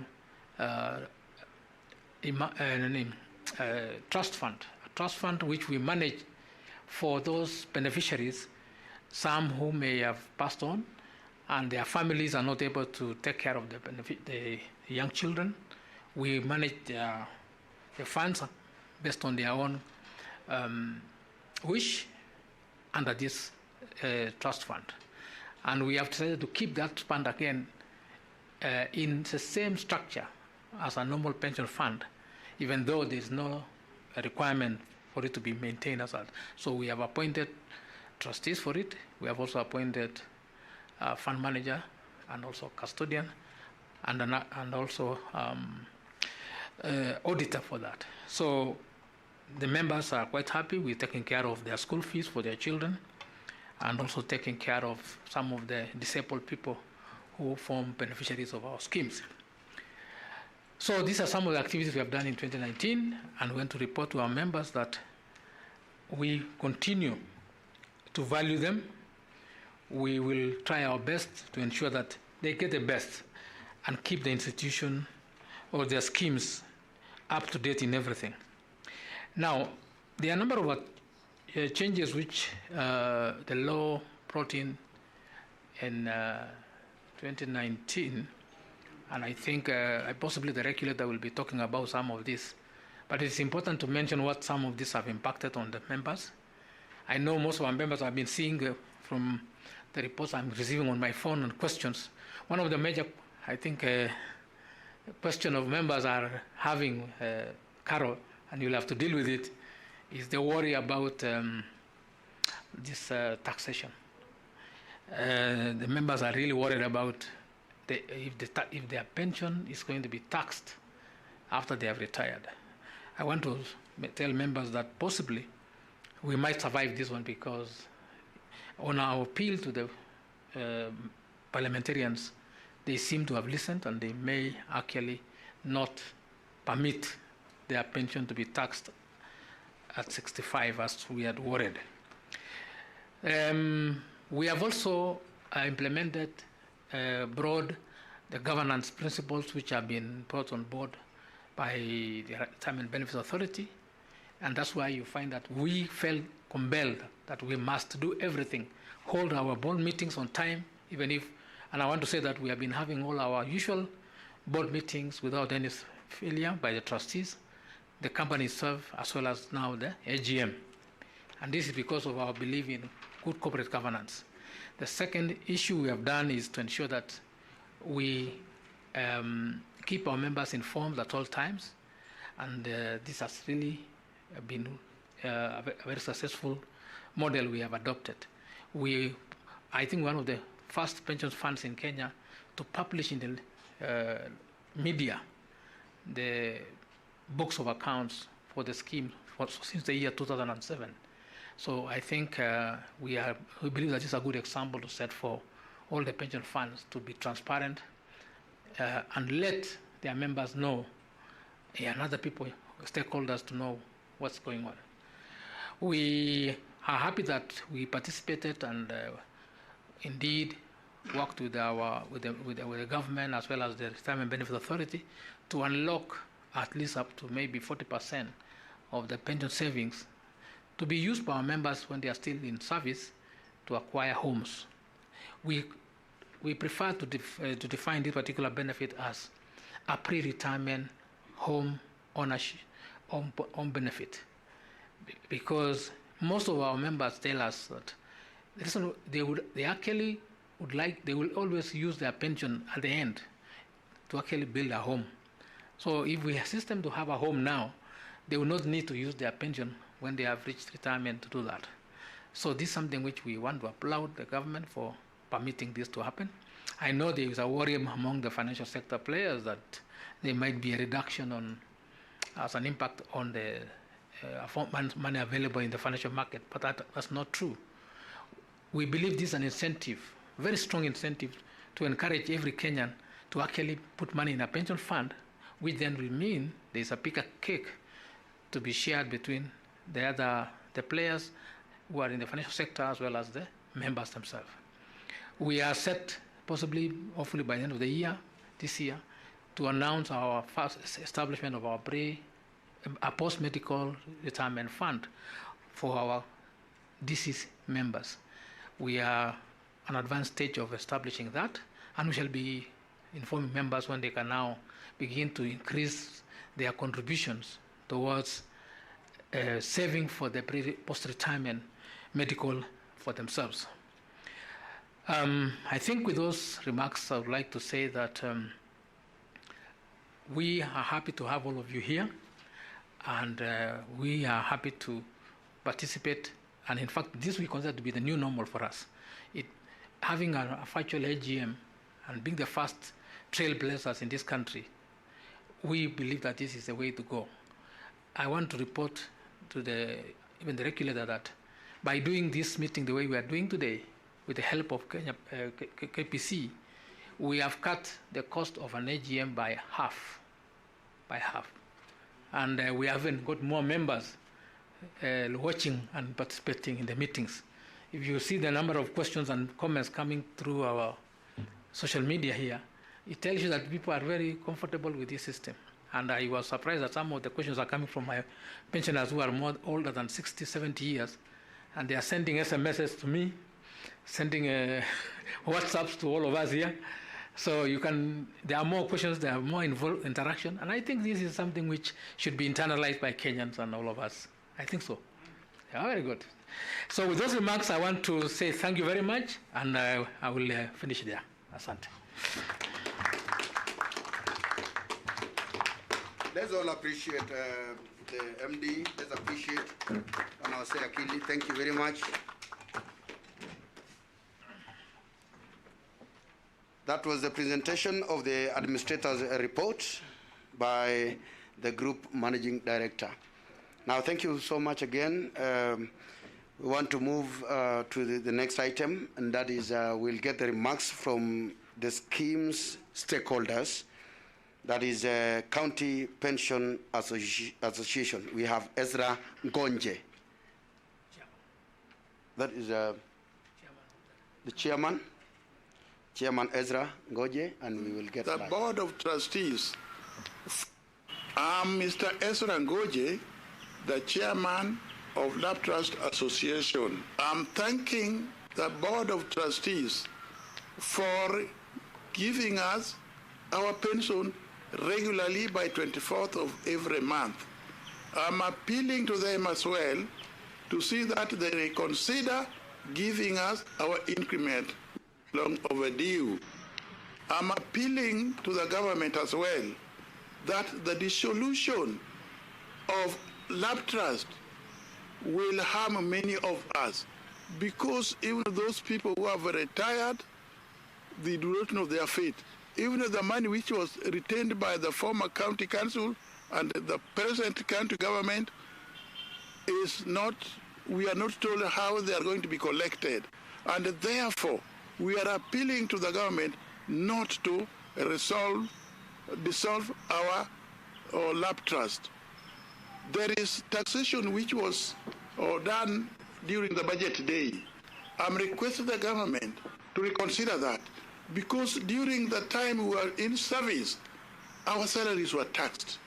It is not good to retax it when we are getting this little pension. Some of us are getting as mere less than even 3,000. If it is taxed again, we feel we are now being oppressed so much. May I appeal now to my members who have not joined the circle. Please join the circle. That is the only way we can educate our children, we can educate our grandchildren, and we can conduct the small businesses which we have. Long live Lab Trust, long live CPF. Thank you very much, Chairman Ezra Ngonje. That is the County Pension Association Chairman. Now, ladies and gentlemen, again, we will proceed to have a presentation of the Chairman's report. That is presentation of Trustees' reports by Lab Trust Board Chairman, Dr. George Kwetho. George Kwetho, the Chairman of Lab Trust. It is with great pleasure I represent to you the integrated report and audited financial statements for the Local Authorities Pension Trust, that is Lab Trust, for the year ended 31st December 2019.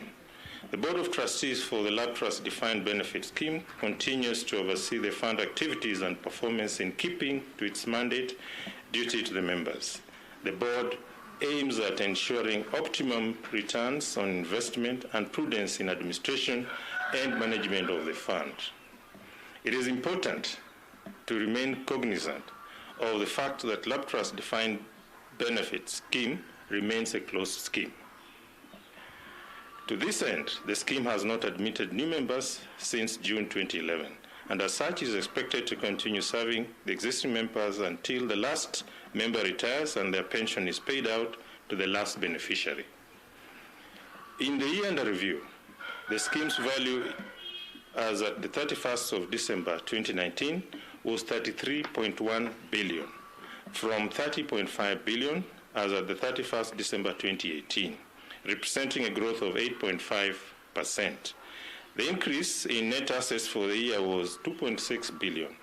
The growth was majorly attributed to investment performance and management efforts in collecting the outstanding debts. Total unremitted contributions in the year under review stood at 21.78 billion, and the trustees have put in place active strategies to ensure full settlement of the outstanding debts.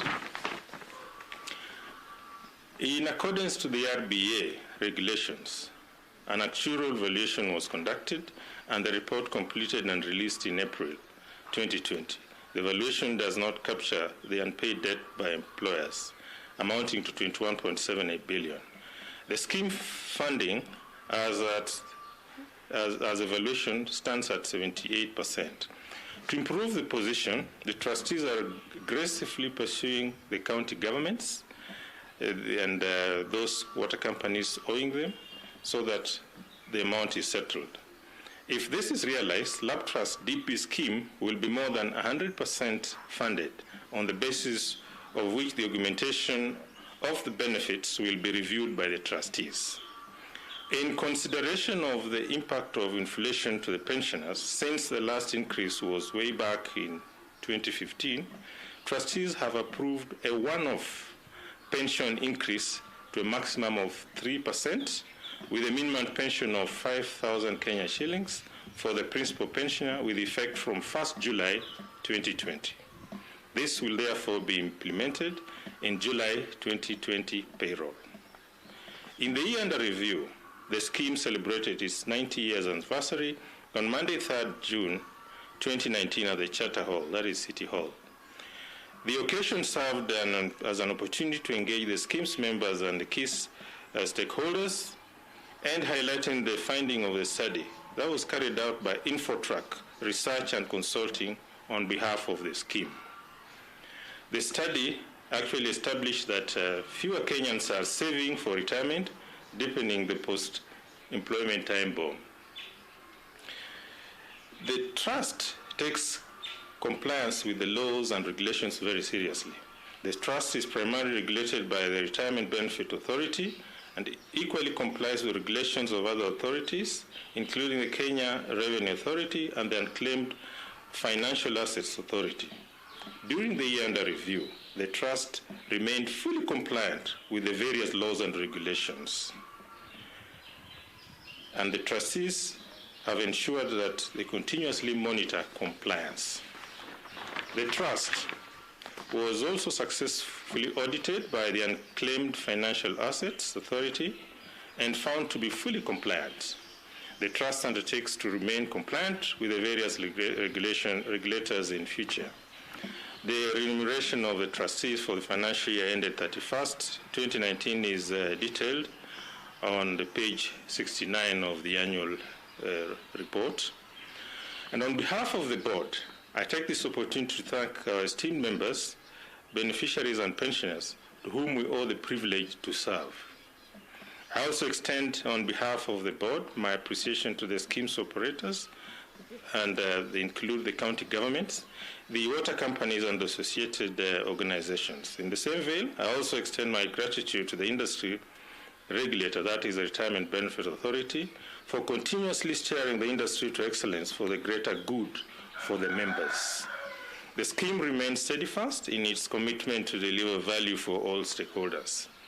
I wish to thank the corporate administrator, that is CPF Financial Services. The strides made by the scheme in the year under review can only be attributed to your tireless efforts. In closing, I express my gratitude to my fellow trustees who have continued to provide leadership and ensure that the scheme continues to thrive and strive to fulfill the living and the lives of our members. Thank you very much. God bless you. Round of applause. Thank you very much, Chairperson, Lab Trust Board, and Dr. George Kwetho. Your Excellency, we'll now move to the next speaker, and this is on behalf of the County Government Workers Union, Kenya County Government Workers Union. We will have the Secretary General, Honorable Robert Duba. My name is Robert Duba. I am the General Secretary of the County Government Workers Union. The importance of pension, provision of support for old age cannot be overemphasized. It's so critical because life in working or working life has divides your life this way: active period and inactive during your days or the last days of your life or the last years of your life. And the last years, you have no energy. The employment life or the aging itself has sucked all the energy out of you.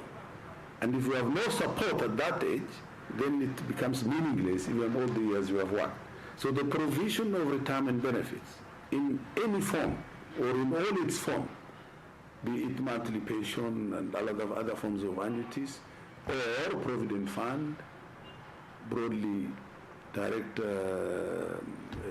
contribution, or defined contribution or defined benefit, in all its form, is so critical.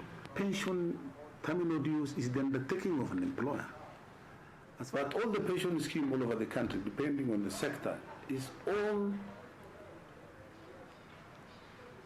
an undertaking voluntarily, where an employer says, John, Ali, Kaballe, I've employed you, and say, inshallah, we'll be together for 60 years until your retirement date. After that, I undertake then to pay you as follows until your demise. So it's an undertaking, and it's considered irrevocable. So employers must have at the back of their mind, this is not something forced on them. This is something they take out for their employees because it's necessary, it's inevitable. You cannot suck all my energies of my youth during my youth and refuse to take care of me during my exit from service. So it's critical. Employers must understand it is not an outside imposition on their business. It is not. It is internal. They take it voluntarily, saying, because you will have put in, assuming you take a job at 25 or 26 or even 30, by the time you retire at 60, you will have put in 30 years in this employer service. And it's only fair, it's only reasonable. It's a dictation of equity that you take care of this person after that period. So employers must shed off this feeling that it is a favor they are doing. Employers must forever realize it's their responsibility to deduct and remit. And if there are areas to be paid, they must endeavor to pay. Lab Trust, since 1929, has survived to get to this point, must be congratulated. They have done very, very well. And I know people walked in, people walked out. They survived various, the early day, cowboys who never stopped at anything. They could borrow from these funds, make them deposit their monies in irregular or limping banks that later sank with many money. And they survived and they got here. And we have no doubt they will still survive. God doesn't sleep. He will not let workers like this go without their pension because they have no energy, they have nobody else to support other than their schemes and God, their creator. So thank you very much. Thank you. Let's give a round of applause to General Secretary, Kenya County Government Workers Union. Is actually since 1929, as he said, is because of transparency and accountability. Now, ladies and gentlemen, I would like to also invite the County Assembly's Forum Chairperson, Honorable James Ndegwa Wahome, to give his remarks. The guest of honor, His Excellency Wycliffe Ambassa Oparanya, who is also the chairman of the Council of Governors of Kenya, and also the governor of Kakamega County, the CPF Group Managing Director and CEO, Dr. Jose Akiri, the County Pension Fund Board Chairman and members, Honorable Speakers of the County Assemblies of Kenya, and the Honorable Members of the County Assemblies, and also members of the County Executives and County Government Service. Ladies and gentlemen, let me begin by thanking and congratulating the County Pension Fund for organizing this inaugural virtual meeting, or rather virtual AGM. This is a great milestone and a feat, especially given the prevailing circumstances brought about by the COVID-19 pandemic. As county assemblies of this country, whereof I am the chairman, we really are proud the CPF because of ensuring that over and above this new normal, that they are able to converge all the stakeholders for this particular meeting. As our long-standing partner of County Assemblies Forum, CPF remains a key stakeholder in the affairs of the employees of the county assemblies and the county executive in this country.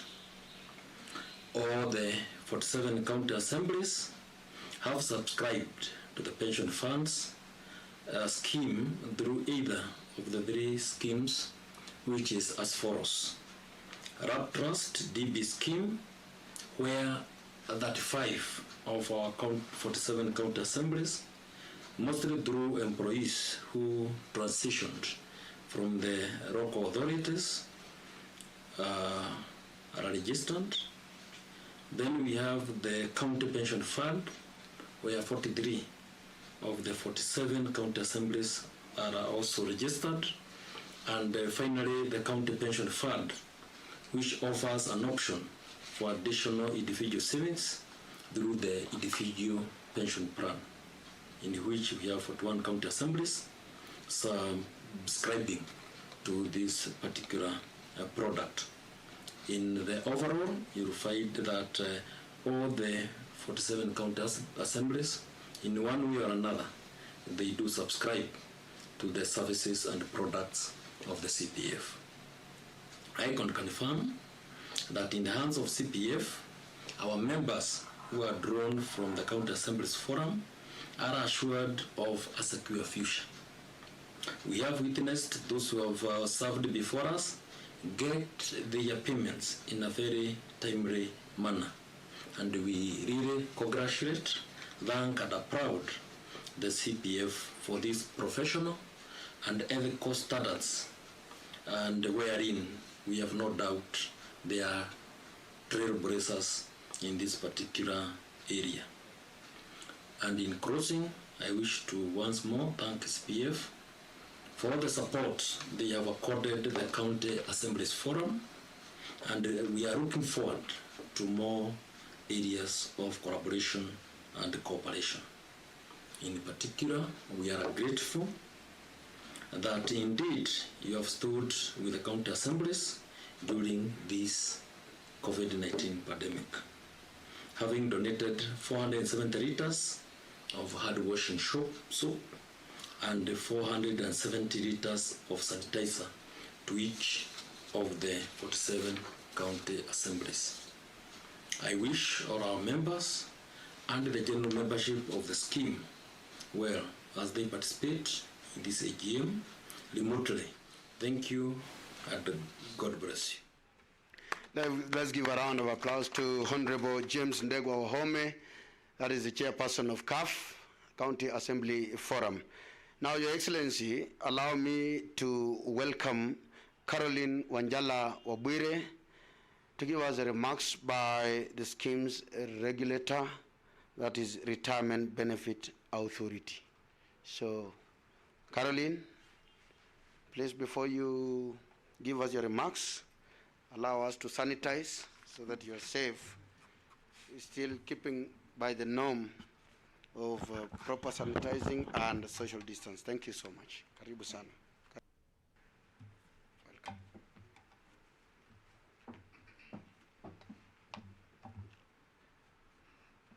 Good afternoon. The chief guest, His Excellency Honorable Wycliffe Oparanya, Chair of the Council of Governors and who is also the Kakamega County Governor, Dr. Julius Kipngetich, the Chairman, CPF Financial Services Limited, Bwana Jose Akili, the Group Managing Director and CEO, CPF Financial Services Limited, the Trustees, CPF Pension Fund, and individual pension scheme, and the trustees also of the Lab Trust DB scheme, represented by Oscar Juma here. Distinguished guests, members who are watching us from across the country, either on Zoom, on the various social media platforms, and live on KBC, fellow service providers, good afternoon. Now, we are thriving in a pandemic, and I think this is one of the ways to show that indeed we can thrive in a pandemic. I'm here on behalf of the Chief Executive Officer of the Retirement Benefits Authority, Mr. Nzomo Mutuku. He would have really loved to be here, especially to participate in this first ever held virtual AGM. Regrettably, he had a prior engagement and was not able to attend. I hope you will receive his apologies, and he sends you very warm regards and wishes you a very successful AGM. He believes he will be able to catch part of the proceedings after his engagement on live TV. Last year, we congregated in the beautiful county of Mombasa for these AGMs. Unfortunately, today, amidst unprecedented times and living the new normal, we are holding these AGMs virtually and broadcasting to members across the various counties. The Lab Trust DB scheme has a number of pensioners, and most of the times during these meetings, the pensioners will meet a colleague they worked with and probably share a hug, send a warm greeting, but today that's not possible. But despite that, we are giving credit to technology that we are able to maintain social distance while still being able to participate at this AGM. Our sincere appreciation to the trustees and the administrator for convening these AGMs virtually and also making it possible to have a live broadcast. I'm sure we can all attest that there has been a lot of planning that went into this success of these AGMs. The same way we have seen a number of listed companies holding virtual AGMs, this is also testament that our pension sector is leveraging on technology that enables us to connect with each other and provide information and services. Ladies and gentlemen, the pandemic calls us to rethink how we live our lives, how we do business, how we interact. The situation presents a number of challenges, but also it does present opportunities. The pandemic has adversely affected various sectors of the economy, and the pension sector has not been spared. For example, with the closure of some companies, employees have lost jobs. Some have been sent away on unpaid leave. Some have had to take pay cuts. This has not only led to a loss of income in their families, but has also affected remittances to retirement benefit schemes. And equally, there has been early access of retirement benefits. Our dream of Kenyans contributing and living a comfortable life in retirement is impaired. We are likely to see more Kenyans, regrettably, retiring to poverty. So what does this mean? It calls us to review the situation, to work together, to find solutions to avert the looming crisis. Bwana Governor, we are happy that you're here, and I'm sure you'll work with us. Your presence here is only testament that as the Council of Governors and as governors, you keep retirement benefits as one of your prime objectives. So we are happy that you've taken time to be here with us. Further, globally and locally, the pandemic has negatively affected the economic environment. Taking into account the impact of this pandemic, we are going to see economic shocks in our economy. Growth has already been projected to be about 2.5% in this year, down from 5.4%, which was recorded last year. This means a likelihood of decline in scheme assets and, of course, investment losses, and that means that our pockets, our pension benefits are impacted. We have already witnessed some listed companies that had declared dividends, either recalling those dividends or varying those dividends. We have also seen negative returns posted by some schemes in the first quarter of 2020. This news is worrying to you and me. It's worrying to the Mama Mboga who has taken time to save a penny for their retirement. It's also worrying to the white-collared executive who has sacrificed to save through a retirement benefit scheme. We are therefore called upon, all of us seated here, the policymakers, the service providers, the trustees, to become innovative and find ways to review our investment models so that we can cushion retirement savings against economic shocks. Pensions, being long-term investments, can also take advantage of the prospects of good bargains now with potentially high returns in the future.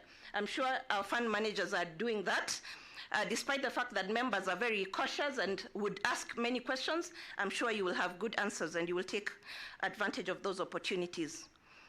Now, ladies and gentlemen, I will quote from Robert Kennedy, a US senator and attorney. He said, "All of us might wish at times that we lived in a more tranquil world, but we don't. And if our times are difficult and perplexing, so they are challenging and filled with opportunity. The question then we must ask ourselves is what opportunities are presented by this pandemic? First, it's not all doom and gloom, there's some good news. The economy is expected to rebound next year and increased growth will be witnessed. We are optimistic then that pension funds will also rebound. Fund managers are now more than ever called upon to learn from this situation and adopt innovative ways of investing scheme assets to cushion members. Trustees are called upon to be more proactive, to engage with service providers, to benchmark with their peers, to incorporate broad best practices in management of the schemes, and with this, we will be able to see good returns for our schemes. Secondly, an opportunity has been provided for us to shift to digital technologies for provision of information and services. The AGM today is a perfect example of the benefits of technology. Despite being apart, we continue to receive timely information on our schemes' performance. There are other examples we can name. For instance, schemes can now take advantage of this situation to embrace online voting in appointment of trustees. This will in turn reduce travel time and expenses that would have been incurred by members traveling from far-flung parts of this country to exercise their voting rights.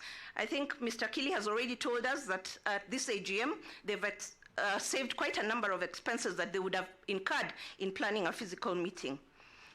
Third, low coverage and savings can be enhanced in the digital era.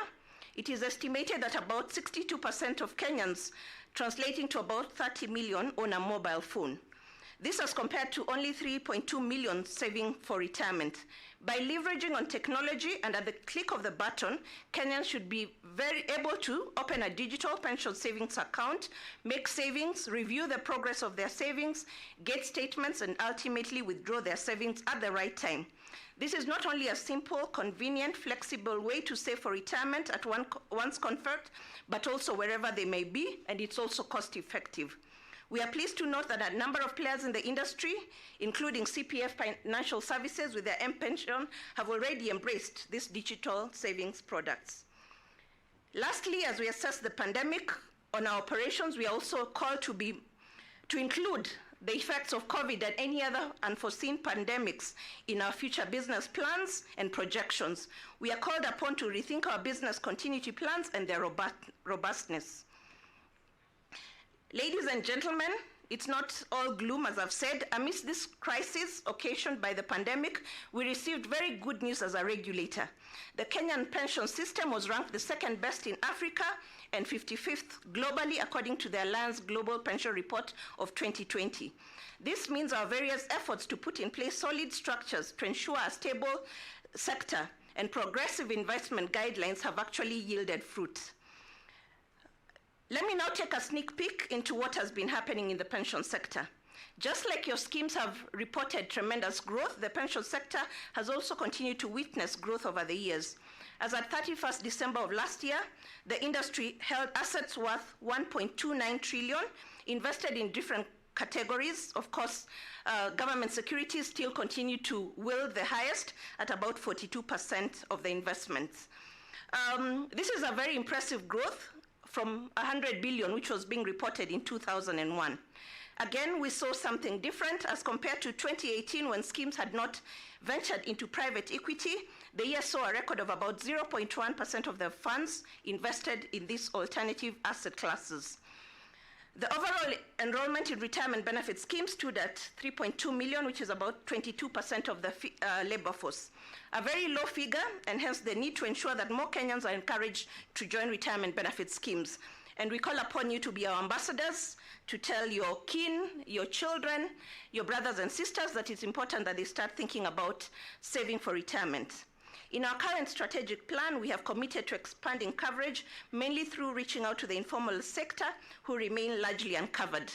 I'll confirm that, Mr. Governor, not too long ago, we were actually in Kakamega and we were hosted very well, and we managed to talk to the informal sector there at the markets about the importance of saving for retirement. So we have an outreach program that's targeting the informal sectors, and we have gone to the grassroots where we are meeting the mama mboga and telling them about the importance of saving for retirement. Ladies and gentlemen, the Tax Amendment Act was recently amended to incorporate, enacted, and it provided for an amendment to Section 38 of the Retirement Benefits Act. So members of retirement benefit schemes are now allowed to use a portion of their benefits to purchase a residential house. The amendment is very timely as it affords us an opportunity as members to own a scheme while still working and continuing to save for retirement. Once implemented, members will be able to have an opportunity to participate and contribute to the government agenda of affordable housing. The authority issued draft regulations. We got numerous comments from the public. We incorporated those to the draft regulations, which we have now presented to the Cabinet Secretary Treasury for consideration and finally gazettement so that they can become effective. Now, there are questions that have been asked about its success and whether it will have an impact on ultimate objective of a scheme of giving sufficient income at retirement. So the regulations have tried to balance between ensuring that we still remain committed to the ultimate objective of pension being available to members at retirement, but also affording members an opportunity to own a home during their working life.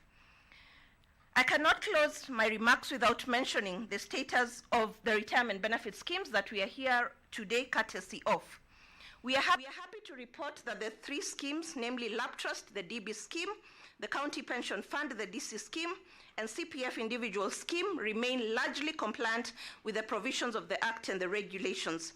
I think we have all seen from the various service providers' report that is true. We have an area where we are working with the trustees and the administrator, where Lab Trust DB scheme has exceeded the limit on property investment. But they have already submitted a remedial plan, which we are considering, and we will report back to them. Now, these schemes have also witnessed tremendous growth, and I will just mention a little bit, and especially this is good for people who did not know. Now, the DB scheme in 2001 had assets worth 3 billion. Today, we are reporting that it has grown to over 33 billion. Congratulations to the trustees. The County Pension Fund, a relatively new scheme enacted as a change in legislation or policy, had 324 million in 2014. It now has 13.8 billion. And the baby, the CPF individual scheme, which commenced operations in January 2014, had 71 million worth of assets at the end of that year, and now has grown to 2 billion. Remember, this is a voluntary scheme that any Kenyan can actually join and save for retirement. So we commend the sponsors of the scheme. We commend the members who make contributions to these schemes. We commend the trustees and the service providers who manage these schemes in their various roles in investment, administration, and ensuring safe custody of the scheme assets. Without you, we would not be celebrating this success. Unfortunately, despite the impressive growth, we continue to grapple with instances where a number of counties and water companies owe huge debt to these schemes. We have also noted a further decline in the funding level of the assets of the DB scheme from 80.4% in 2016 to now 78.3% in December 2018. This situation is worrying, and urgent action is needed to ensure that the schemes remain in healthy financial positions. We note that the trustees are continuing to engage with the defaulters and coming up with amicable plans to solve those, to resolve the matter and settle outstanding debts. The authority has further written to a number of these defaulters and noted action by some of the defaulters who have gone ahead and paid the debt. This is very commendable. For those with outstanding debt, we require that expeditious action is taken to address this matter, bearing in mind that their penalties and they continue to accrue for late remittance. Again, Bwana Governor, we'll ask you to be our ambassador through the Council of Governors with your other governors for those who may have debt to try and settle that. Some of the debts mentioned arose prior to devolution and are attributable to the defunct local authorities. We are aware that discussions are ongoing to review and make arrangements for settlement of these debts. In the meantime, even as we discuss this, as these matters are deliberated upon, we believe that there is need for a fresh start for retirement benefit schemes arrangements for county governments. It is on this premise that following approval by Parliament, the county government retirement scheme was assented to on 18 September last year, creating the county government retirement benefit scheme.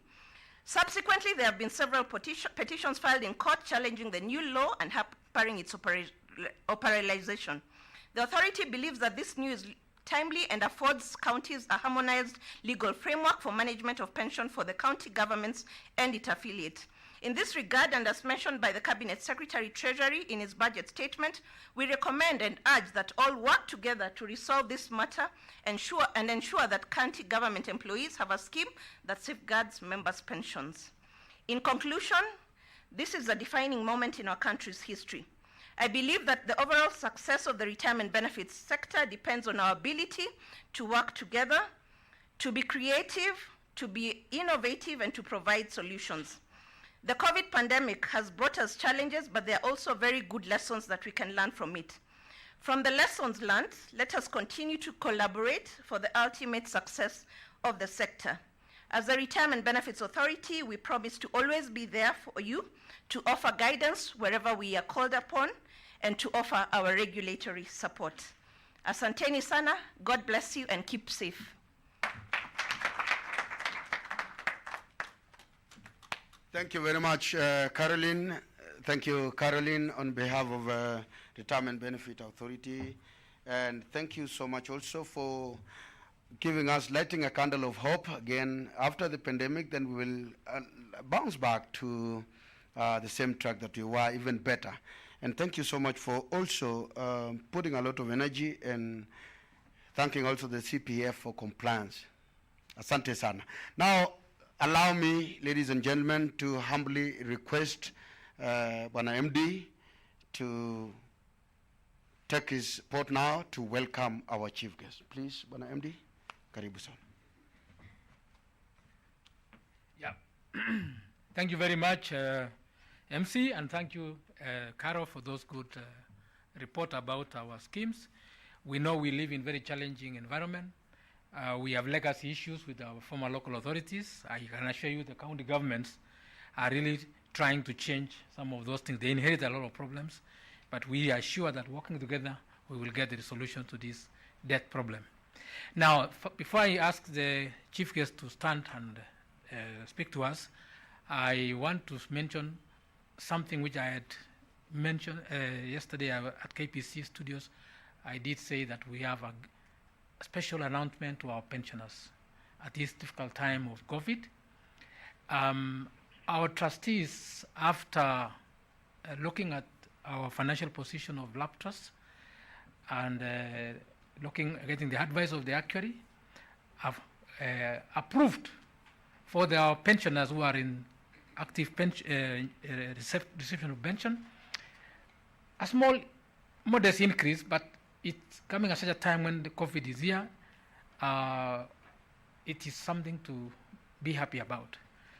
In other words, the trustees have approved that those members of our pension who are running pension from lab trust do get up to 3% increment on their pension.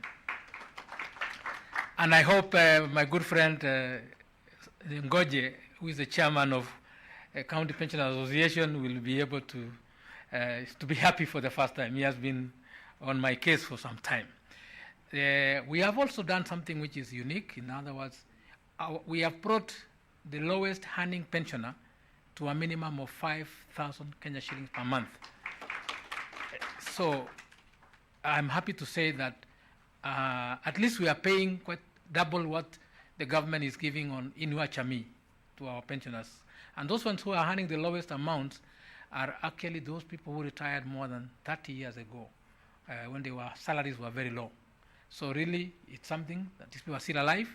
I wish one of our pensioners was actually alive, so we'll be able to tell you how happy they are with CPF and lab trust for taking good care of them, including those ones who are in the UK, Canada, and other places. Mr.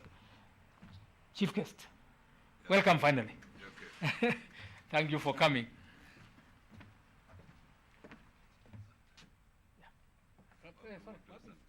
How can you forget?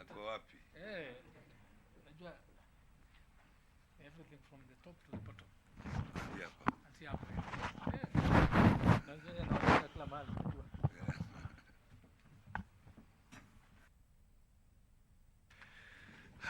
Thank you very much, MD.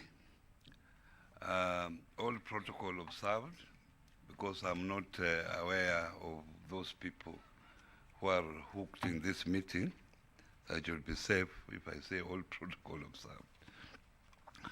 And on the onset, let me thank the MD here for inviting me and for making that the announcement of the increase of 3%, and of course the minimum payment of 5,000. That is actually commendable. So, ladies and gentlemen, distinguished delegates, it is a great pleasure and honor for me to join you all here today as we congratulate for the CPF Scheme's annual general meeting. First, I would like to thank the CPF Group Managing Director and his able team for ensuring that this vital meeting has taken place virtually. In spite of the numerous challenges and hurdles that persist in our country and indeed the whole world today. Ladies and gentlemen, the leave no one behind agenda is a central promise of the 2030 Agenda of Sustainable Development and the SDGs, and should also guide response measure to COVID-19. In a region where roughly 8 out of 10 people are engaged in low-wage informal employment and often just making ends meet, the livelihoods, incomes, and well-being of many households and their human capital are at risk. With regard to the health dimension of the COVID-19 crisis, it has been established that older people, those with compromised immune system and underlying health condition, face a higher risk of severe infection. In addition to those who are medically vulnerable, as outlined above, other groups are especially vulnerable to the socio-economic impact of the pandemic. Across contexts, women are disproportionately responsible for unpaid and informal care work, and therefore social protection response must be sensitive to the gender burden of care arising from the COVID-19 pandemic.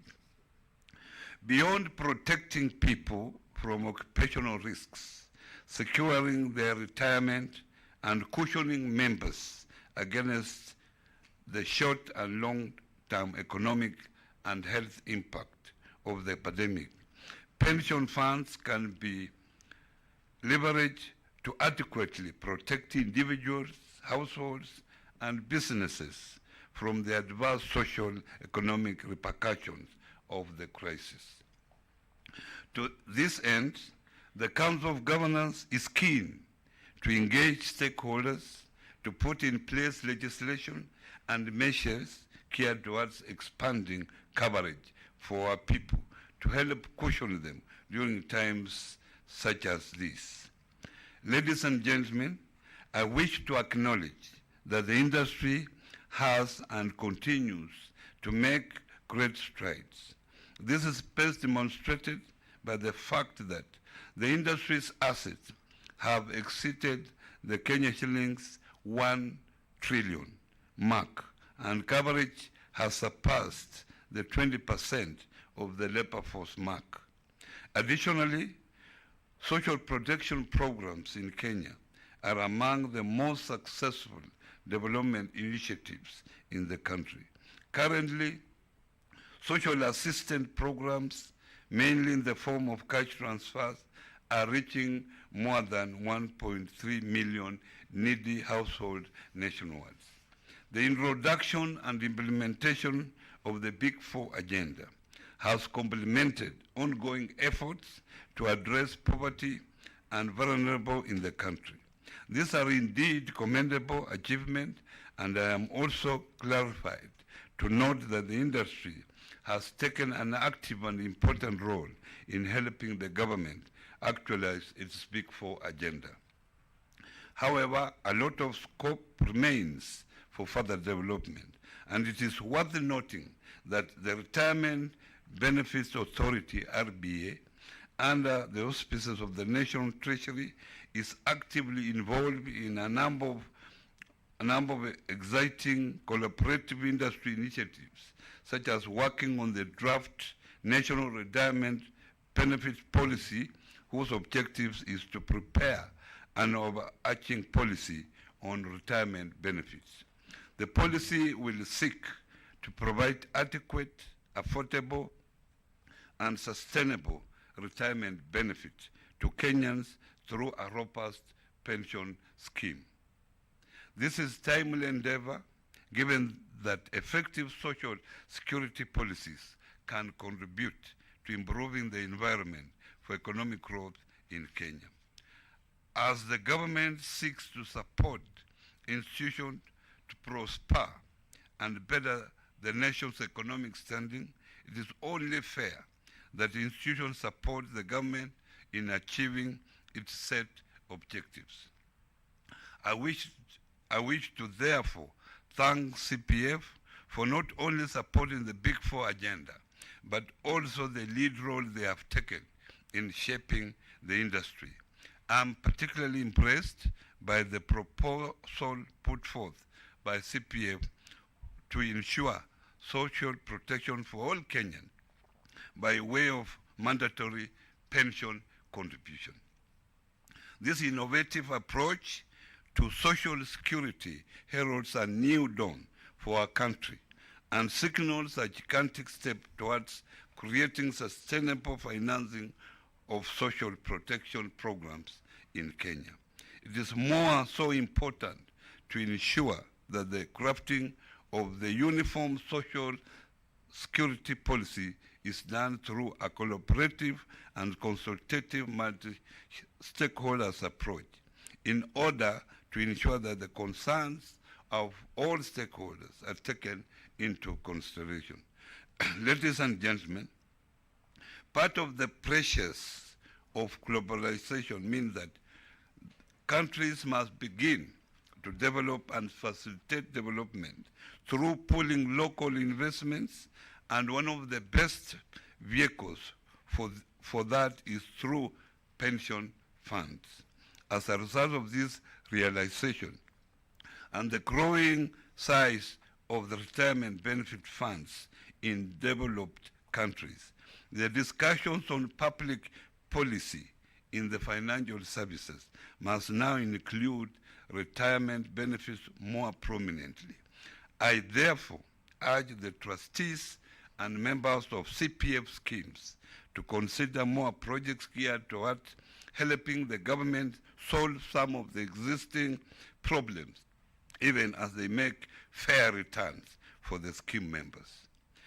In closing, I would like to point out that while we appreciate that we have to do much more to ensure our people are both covered and have access to social security, our approach to this must not only reflect best practices, but ought to embrace and harness at its core the spirit and culture of innovation.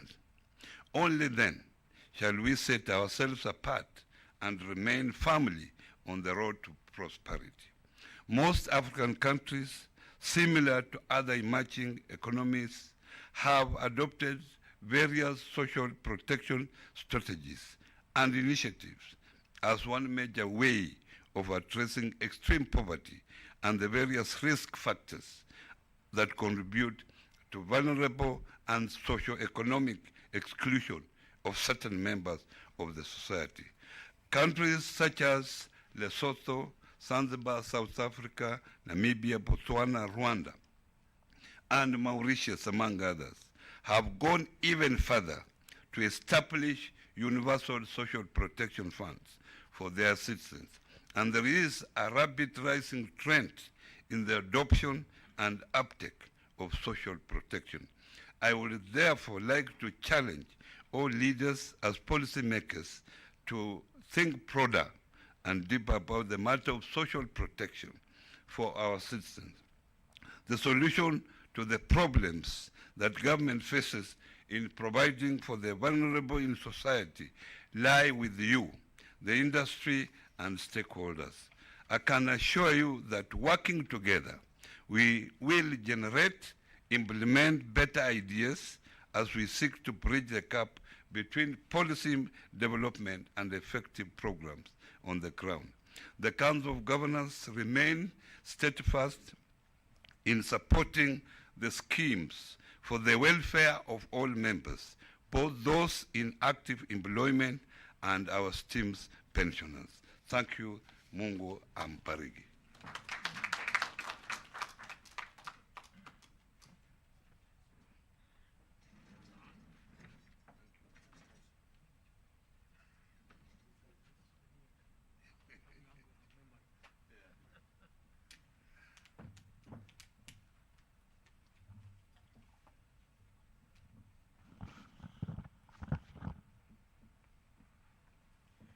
Thank you very much. Thank you. Let's appreciate His Excellency, the Chairperson. Thank you very much, Your Excellency. We appreciate the fact that today you've again give us the hope that after this we will come back to normal life. And thank you so much. Now, ladies and gentlemen, without much ado, we want to go straight. We have quite a number of trophies that we have there, and these are awards that we will just do a demo because we understand that we have quite a number. Others, I will read them here, but we will make sure also that each and every county, or rather each and every award, will reach its destination. So by value and virtue, you get to know the awards that will be awarded to the various groups or individuals or counties. We are now ready, and I want to request Dr. Julius Ngetich, please, to award the following counties. These are the awards for the most consistent in remitting current monthly contribution, Lab Trust DB schemes. And we have these counties. For the second runners-up, we have Kwale County. That is Kwale County. Let's give a round of applause, ladies and gentlemen, and we will have the trophy. It will be ready. Now, first runners-up, we have Uasin County. That is the City of Champions, Uasin County, county number 027. And then the winner and the first award goes to Nakuru County. That is the county of flamingos. And we will have Katana. Katana will receive the trophy. I believe we could do it here. Daktari? Daktari will do it here. Remember, he also comes from the City of Champions. He's an athlete. So he moves faster. Now, that is for Nakuru County. Round of applause, ladies and gentlemen. Thank you very much. Now, may I request His Excellency, our chief guest, Honorable Oparanya. These are the water companies and other associated sponsors. For the second runners-up, we have Kisumu Water and Sewerage Company. A round of applause. And then first runners-up, we have Nakuru Water and Sanitation Company. At the same time, And the winner in this category, the water companies and other associated sponsors, we have Nairobi City Water and Sewerage Company. Nairobi City Water. This is, and then we have Mukami. You will receive these on behalf of Nairobi City Water and Sewerage Company. Thank you, Mukami. Congratulations. Piga makofi kabisa, asante sana. All the counties are watching. Thank you, Your Excellency. Now, may I request our MD, Group CEO, please, to award for the most consistent in membership growth, DC scheme. We have attire in the second runners-up. We have Meru County, Ameru, and Kajiado County. That is county number 012, Meru County, and Kajiado County 034. Round of applause, ladies and gentlemen. Thank you. Then first runners-up, we have Samburu County, county number 025. Samburu County again. And the winner in this category, awards for the most consistent in membership growth in this scheme, we have Kakamega County. And we will have His Excellency, of course, because he's the president of this county. His Excellency, you will receive on behalf of your people from Kakamega. Now, I wish even the DJ would have given me some song from Kakamega because of a nice song. This is for the most consistent in membership growth in this scheme. Asante sana. Thank you very much. Asante sana. Thank you very much. Thank you, Bana MD. I think also we will do some presentation of awards later, but I will just really want to, if you allow me, Your Excellency, just to read through the counties and the schemes and the stakeholders that have contributed a lot in this, and those are the trophies over the other side. We have the awards for the most consistent in remitting current monthly contribution. Of course, that is what we've done already. And then we also have water companies. We have water companies from Bomet Water and Sanitation Company.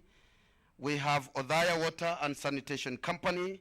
We have Ruiru Water Company at the same time. Most consistent in remitting current monthly contribution in IPP, individual pension plan. We have Kirinyaga County, and then we have Kisii County, and the winner in that category, we have Machakos County. Allow me again, Your Excellency, to read the awards for the most consistent in membership growth. That is what we've already done. And the water companies and other associated sponsors. We have Nyeri CPSB, we have Gadamadi Water Company, and Ruiru Juja Water Company. We have the awards for the special category. We have gratuity, Council of Governors, NEPAD Kenya, and Water Services Providers Association, that is WASPA. And then we also have awards to the county assemblies. We'll do this very fast again. County Assembly Forum. Of course, the County Assembly Forum, you're here. We will pick our trophy.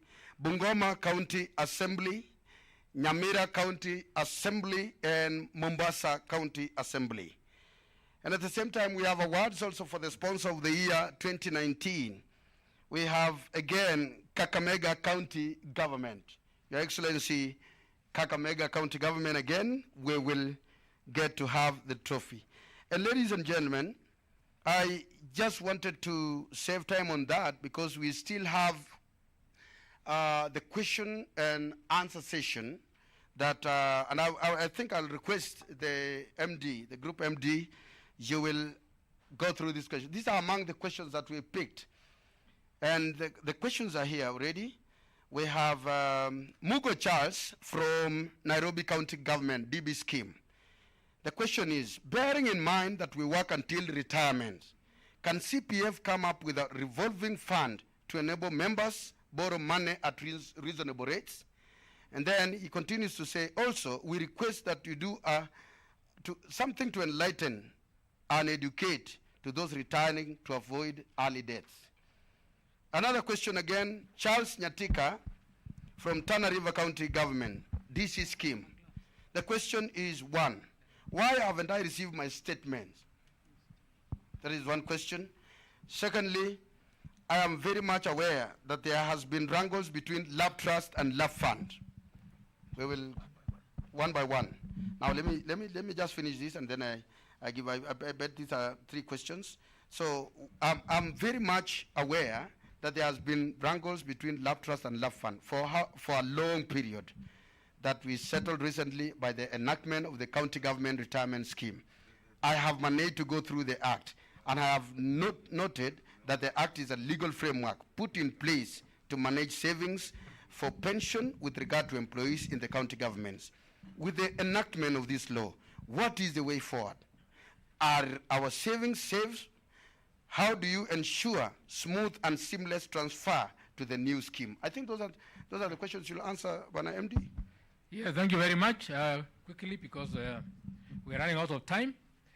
The first question was concerning members getting access to their pension or their savings for purposes of a revolving fund.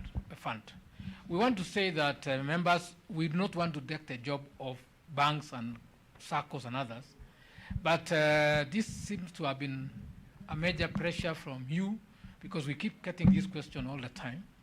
We have decided to take up this question because, as we say, customer, the chief guest, is king, and the customer is always right. So what we have decided to do is, because we don't want to breach the regulations of RBA, we have asked the board of CPF Financial Services to find a way in which it can maybe partner with some financial other institutions and offer those small loans to the members of our schemes, so that we don't, I think you have seen what is going on with Safaricom. We can innovate also. You know, Safaricom partnered with for M-Shwari and for KCB M-Pesa, and so Safaricom is able to get its customers to actually borrow through them from KCB or from NCBA. So we also see an opportunity here, because people are, when they demand something, you have to consider. So we will be looking at that. Secondly, you know, the issue of Lab Fund and Lab Trust is no longer an issue much, because our parliament has already settled that matter by closing Lab Trusts and closing Lab Fund. The scheme which is going on for you members is County Pension Fund, and the sponsor is right here. You have read, you have heard the reports. The only challenge is that some of the provisions of the County Government Retirement Scheme Act have been a bit, may interfere a bit with the benefits of our members, and for that, the courts have already stopped the implementation of that law to allow the issues to be brought forward and not sorted and sorted. We believe that this can be sorted, and we have actually, we are very much willing as the Board of Trustees of all these schemes in the quest of protecting our pensioners and all our members, that the right thing is done and the law is also followed. The Constitution must be followed to the letter in any law which is set. Otherwise, the law will be what you call, it will be void. It cannot even apply because it is inconsistent with the Constitution. We are aware our members' benefits were sort of reduced, and the members have gone to court on that basis. I think this can be resolved between sponsors, the county governments, the National Treasury as a policy, and the members. So that we hope will be sorted. What was the other question, Bwana? I think that was one question at a time. We have, I think, 2 more questions. I think we will have 2 more questions. Duncan Okello, that is on IPP, he starts by greeting us, of course, and then he asks a question. Now that the economy has been dragged down by this COVID-19 pandemic, what strategies have you put forward to ensure that members remit their contributions efficiently? And then finally, I think on questions, we have quite a number of questions, but Solomon Mogire What is the future for CPF?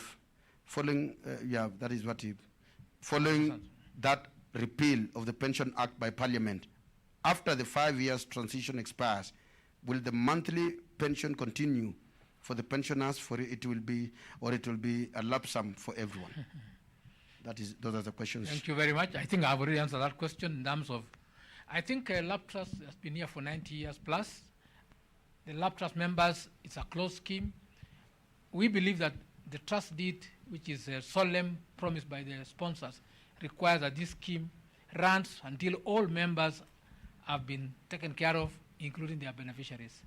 I believe we shall be able to push the Parliament and the National Treasury to ensure that they don't interfere with this whole pension scheme, because we have even pensioners outside Kenya, and we don't want them to have any challenges. As to the issue of the future of CPF, I think all of you can see that CPF's future is bright. Do I have to say? Yes. We believe we have convinced Kenyans that CPF, County Pension Fund, belongs to county governments, and with the support of the county governments, really, and the members, and even everybody can see. We remember last year, in the last AGM, the CEO of RBA personally handed over the certificate of registration to the Council of Governors. So we really, CPF's future is actually very bright, and God is with CPF, asanteni sana. Maybe the last one, I saw some question there about statement. A member from Karisa has asked, how does he get his statement? And we say, we have a process in our system which enables members to log in and actually get live statements online. So we will encourage our members to know that because of COVID, they should not visit our offices. They should just log in and get the statements live.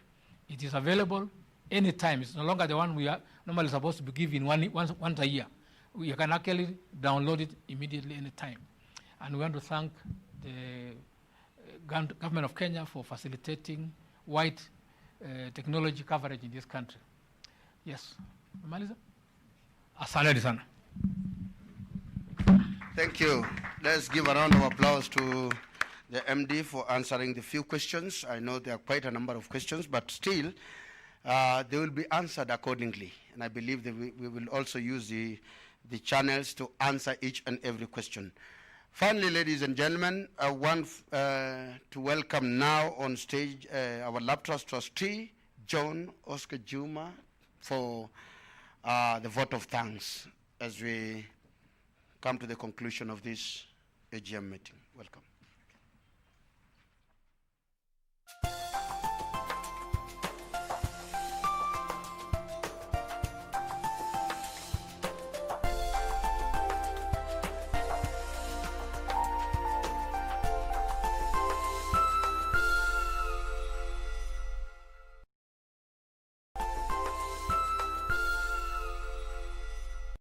Good morning, class. Good morning, Mr. Kipto. Now I want to try the composition using the word jogging. Teacher, please give us spelling for the word jogging. Sijasema jog ile au ile jog ya kunyongwa. Hapana. Ninasema jogging. Na sijasema jog ile nye unasema jog ya kukimbia ya marathon. Kupata jogging, bonyeza *811 *963#. Jogging your brain ile kukimbiza akili.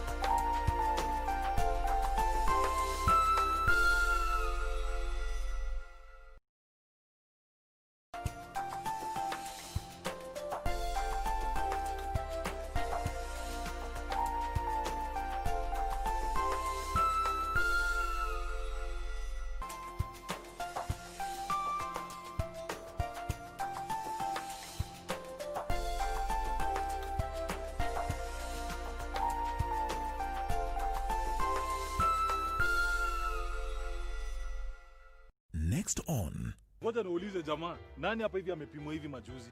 Pale kwa Mwangi, si ni 10 bob. Sijasema kupimwa weight. Saa hizi kupimwa HIV ni haraka na ni bure. Here is the address of the mental hospital where Pilar will be taken this afternoon. Naki.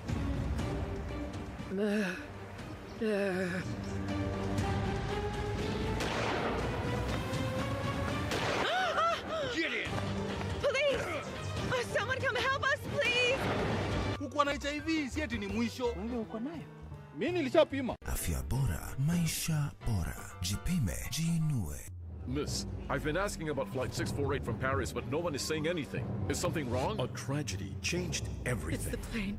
They're not coming. What are you talking about? What do you mean they're not coming? I won't leave you. Why did they have to die, Juana? Tell me why. A last will is going to transform their lives. It's Juana Lopez Ortiz. Me?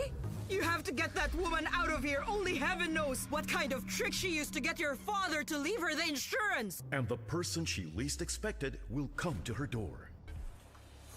Ah! Hey. Ouch. Be careful. Slowly, slowly. Oh, no. Slowly.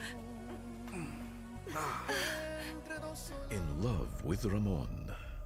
The long-standing rivalry between Gor Mahia and AFC Leopards, which dates back to the late 1960s.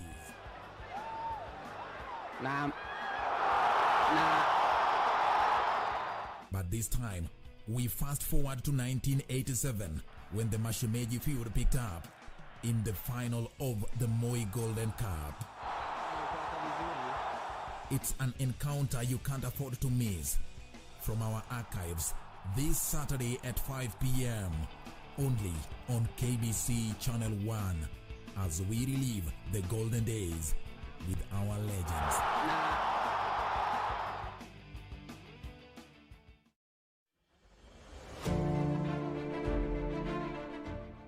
Yeyote aliye na kinga hafifu mwilini yuko katika hatari ya kuambukizwa COVID-19. Hao ni kama watu ambao wanaishi na magonjwa kama vile virusi vya HIV, kansa, TB, kisukari, miongoni mwa magonjwa mengine. Lazima wazingatie matibabu ili kuboresha kinga mwilini. Lazima wahakikishe wamepata dawa ipasavyo. Tembelea kliniki yako au kituo cha afya kilicho karibu nawe kwa maelezo kamili kuhusu jinsi ya kupata dawa. Pia wasaidie jamaa na rafiki kupata dawa.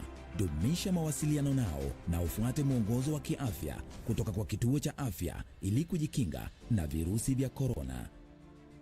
Pata habari kuhusu COVID-19 kupitia vyanzo vinavyoaminika. Piga 719 au bonyeza *719#. COVID-19 inazuilika. Jilinde, linda familia na jamii. Ujumbe huu umeletwa kwako na serikali ya Kenya.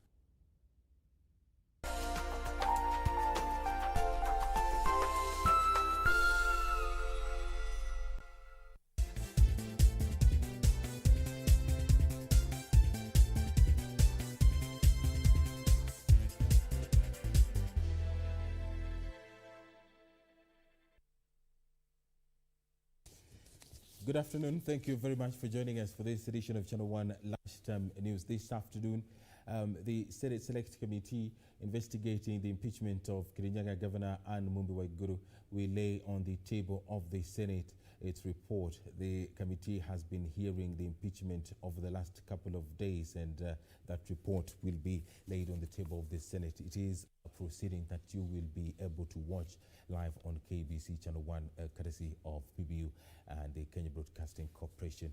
For now, we have a comprehensive bulletin lined up for you this afternoon. My name is Edward Kabasa, and on your screen there is Byron Abuli, the sign language interpreter this afternoon.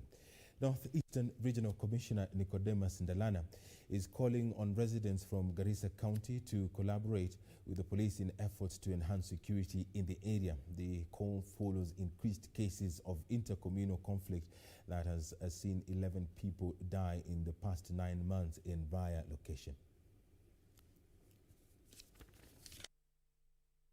Addressing the press after meeting elders from the two fighting clans in Garissa County, Northeastern Regional Commissioner Nicodemus Ndalana said 4 suspects are already in custody. Mutuonyeshe mahali punduki ziko na musikubalie punduki zingine ziingie huko. Ndalana said security agents in the area have stepped up surveillance to curb the cases of crime, even as he called on residents to share information with the police for immediate response. Kisikia kitu kama hiyo, munatueleza mara moja. Mwenye ananunua punduki, mwenye ameuziwa na wenye kuuza, tunashika mara moja. Elders from the two communities in conflict over land say authorities know the identity of the criminals. Health officials in Narok County have commenced contact tracing of the latest coronavirus positive case who works with a local mobile phone service provider. Narok Governor Samuel Tunai says the patient who had traveled back from Nakuru is in isolation at the Narok Level 4 Referral Hospital. Narok County confirmed its third case of coronavirus after a Safaricom employee who had traveled to Nakuru tested positive for the deadly virus. Narok Governor Samuel Tunai, who confirmed the case, also response team had already identified those who came into contact with the patient and their samples have already been taken for testing. Sasa hivi tumepata report ingine ya kwamba tuko na mwingine mwenzetu mmoja ambaye anafanya kazi hapo Safaricom hapa town, ambaye anaishi Nakuru lakini anafanya kazi hapa. Alichukuliwa sample huko Nakuru, na ile taarifa tunapata ni kwamba hata yeye ako COVID-19. Narok County Commissioner Samuel Kimiti is now calling upon residents to follow government's prevention guidelines and avoid unnecessary movements. Nakitaka tuulize wananchi sasa, kitu inaitwa mask iwe ni lazima, kwa sababu njia moja ya kuhakikisha kwamba hii ugonjwa tuko naye ni kuvaa mask. Ni muhimu watu wa Narok wajue sasa hiyo ugonjwa uko na sisi. Kuna ule mtu mmoja wa kwanza ambaye alikuwa pale Suswa, wa pili ni ile construction site ya sewage, ambaye kutokana na hiyo mtu ambaye alipatikana ilibidi hatua ichukuliwe kufunga hiyo site. So far, 41 counties have reported cases, with Nairobi leading with 2,528 cases.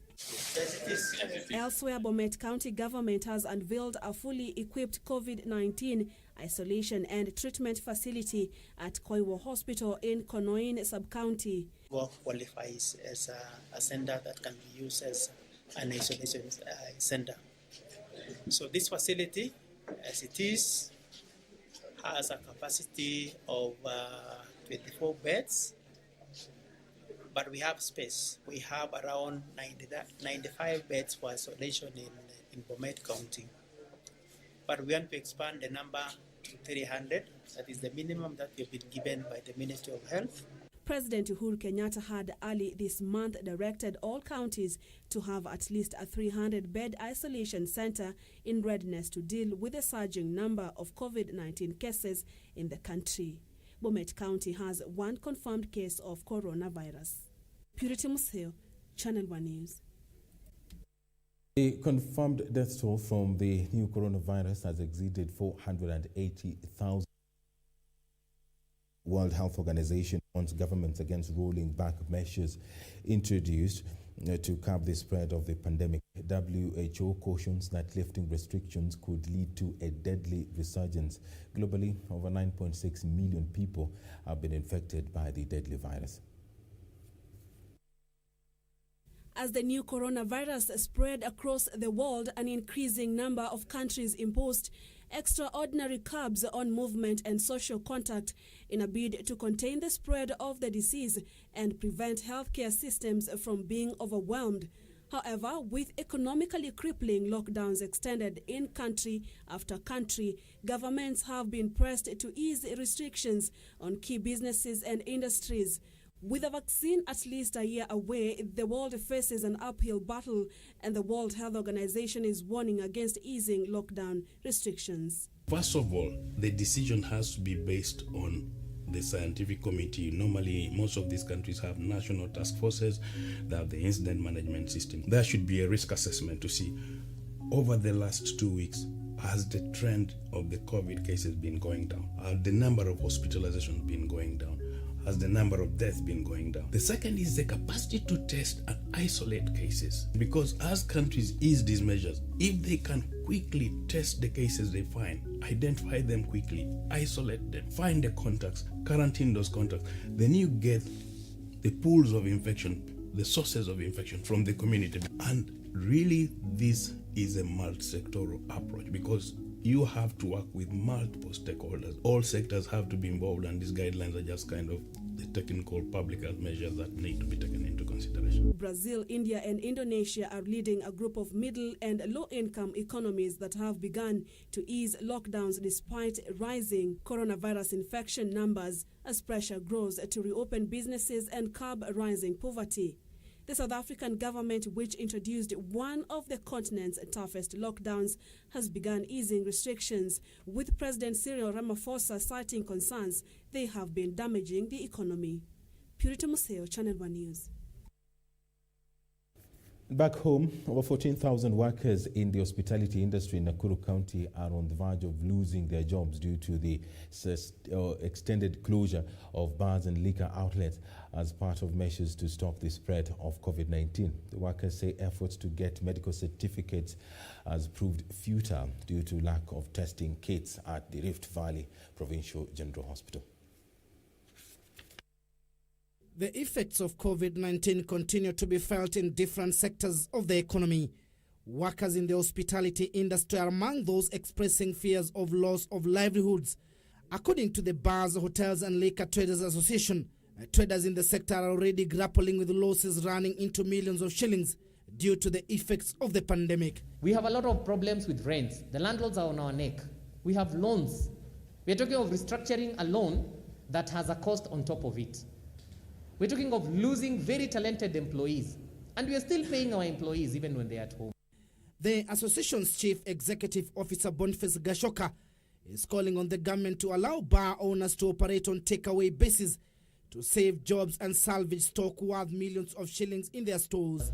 Please, Mr. President, as we're planning to open the economy, give us an opportunity to sell our products on takeaway, the same way the hotels were given. This is to cushion us from the so many problems that we have. Speaking in Naivasha, Gashoka noted that despite Nakuru County government waiving COVID-19 screening fee, none of their members had received a certificate as the testing kits have run out. We are, however, concerned that the cost of COVID-19 tests remain high and urge the government to make it free, to make it easier for workers in the food sector to get tested and resume work as soon as possible. The association says over 200,000 people will lose their jobs and over 10,000 bars will close down if the proposal by Treasury to increase excise duty on keg beer is enacted. Yule mteja ambaye ni kijana mdogo ambaye alikuwa anaenda kwa illicit brew atashindwa kwenda kununua hiyo kitu, atashindwa kununua keg kwa bei ya shilingi 100.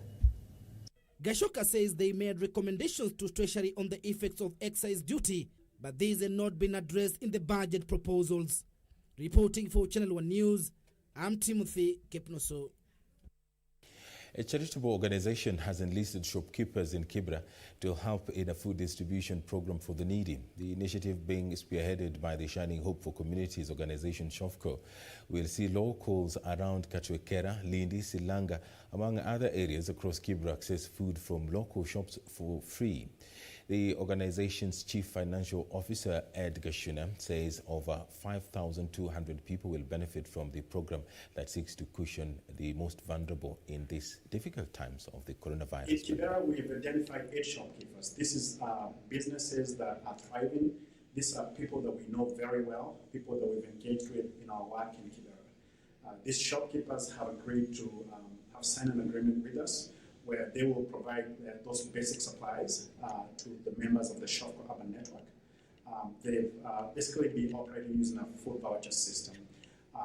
In order to observe the element of social distancing, what we've done is we've staggered those shopkeepers across Kibera so that at any given time, you're not going to have many people congregating in one space. Leo tulikuwa tuna redeem voucher ya SHOFCO. Walikuwa wanakuja na voucher. Tunaangalia kwa sheet kama inafanana, alafu tunawapea chakula. Hiyo chakula ilikuwa unga ngano, unga ugali sana na mafuta. Kama hii duka itaserve Silanga, Gindi na Soweto. Na watu wenye ambao ni members wetu wa community ni almost over 7,000. Kwa hivyo tuna expect hapa kwa Ochieng Nyando, tuna expect watu over 2,000 watapewa chakula hapa.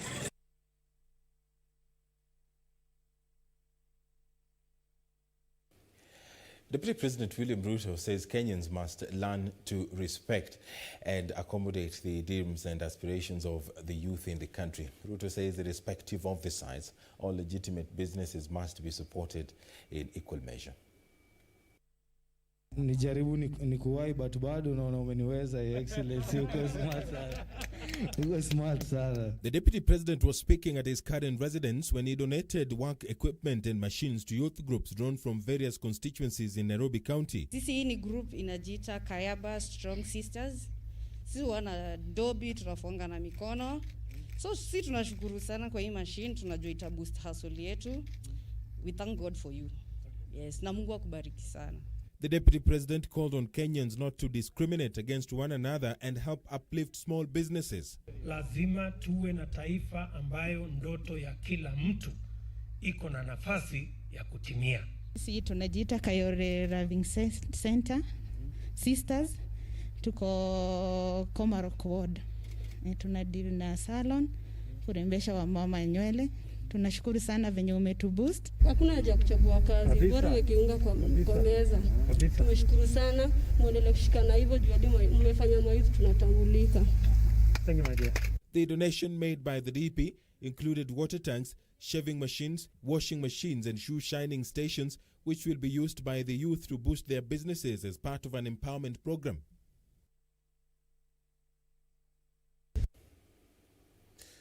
And in other matters, a 42-year-old man has been murdered under unclear circumstances in Matunwa sublocation in Kisii County. Locals claim the man could have been lured to his death by his estranged wife. Kisii County Commander Jabal Munene says police have launched investigations into the murder, warning members of the public against taking the law into their own hands. Irate residents of Chirenge village, Matunwa sublocation in Kisii Central, attacked a man and a woman on suspicion that they were behind the murder of a man whose body was found dumped outside his house Friday morning. The two suspects were admitted at Kisii Teaching and Referral Hospital after sustaining serious injuries. The deceased, Mogire Nyamao, is said to have separated with his first wife, prompting him to marry a second one. But under unclear circumstances, the estranged wife came back, managed to entice him with illicit brew on the fateful night before he was found dead. Hii marehemu ni mtoto yangu ya kasini yangu. Tunimisikia asubuhi kelele, nimekuja hapa tumepata mtoto ya ndugu yangu amekufa. Aliamua kuchengea huyu mke wa pili nyumba. Akaichana, alikuwa na mpango wa kuweka mapati juu, wakamaliza fundi wakaenda. Ilipofika usiku, huyu mke mkubwa walikuwa na yeye kwa nyumba,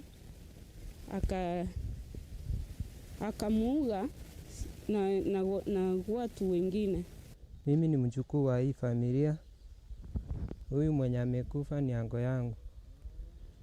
Sasa tunaomba serikali itusaidie. Ben Chumba, reporting for Channel 1 News. Thank you, Ben Chumba, for that report. If you are just joining us, this is Channel 1 Lunchtime News. We're taking a short break. Don't go anywhere. We still have plenty more lined up for you.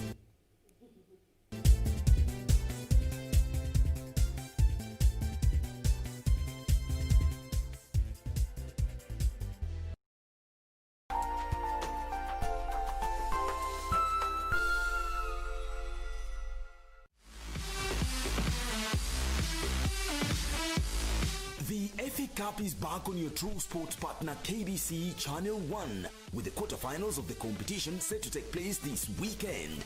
Norwich will be at home to Manchester United this Saturday at 7:30 p.m. Igalo scores! Oh, saved! Krul went the right way. In our action-packed football bonanza, don't miss out.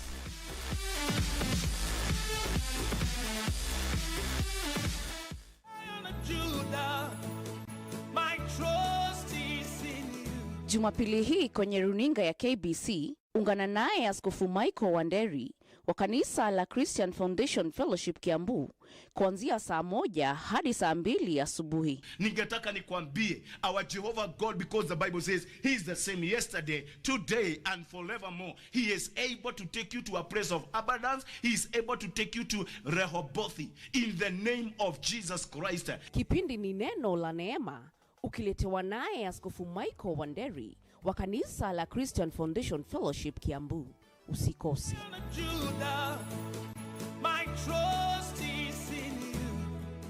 And a tailspin? I'm lonely, borderline desperate. Don't you want me? My ex-wife, she's getting remarried, but I'm fine with it. Well, yeah, I overheard your speech over there on the couch. Oh, I thought it was really honest. Are you flirting with me? I'm like Shrek. What are you doing? What are you doing here in the forest? I didn't say that. I know I'm not supposed to say this, but I really like you. Is it crazy for me to say I wanted to work out? She's amazing. Man, I can't believe how deep into it I am. You are out of your league. I will knock you out. What? Your son hates me. How long have you felt like this? It's been building. He's very mature, but he's not come into himself yet. I'm so proud of how close we are. Listen to me, you little weirdo. If you want to mess with me, I want to mess with you right back. Oh, buddy. Everything okay?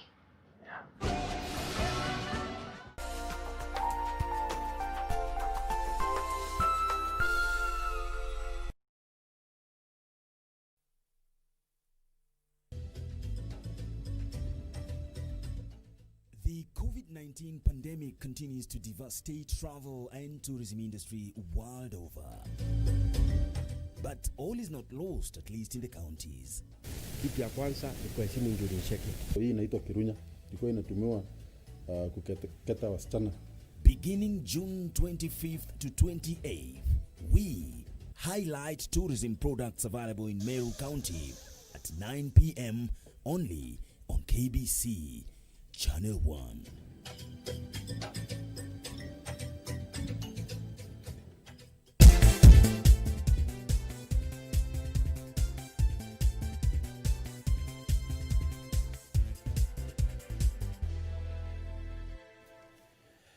Thank you very much for keeping us company. Irate protesters in Isiolo town have set ablaze a lorry that killed a motorcyclist who was ferrying tomatoes to a market in the area. Eyewitnesses claim the lorry was speeding when the driver lost control of the vehicle, hitting the cyclist, killing him instantly.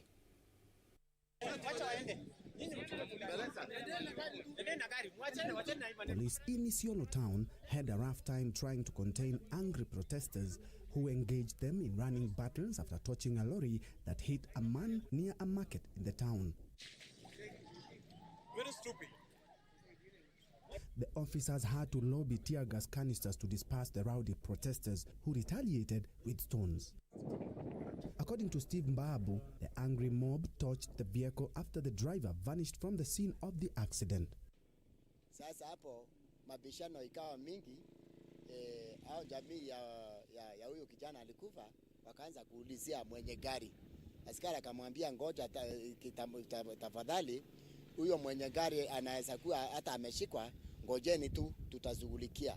Sasa kitambo tu maaskari waitwa akuje na wakakuja, alafu tukaona moto ikaanza kutoka kwa nini? Kwa lori. For Channel 1 News, I'm Ben Troinjwe.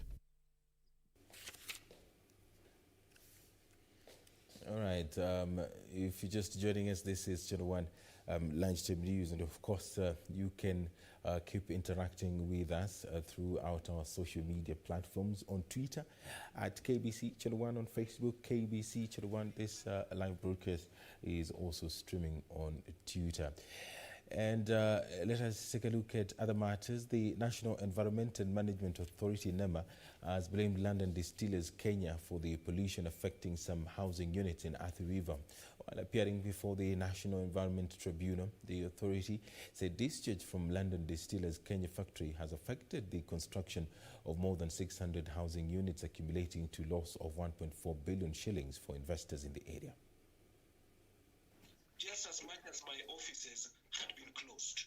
The dispute between Chinese developer Eden Properties and liquor manufacturers London Distillers Kenya over alleged pollution affecting the former's housing units in Athi River has escalated, with the National Environment Tribunal set to give directions on the issue on the 2nd of next month.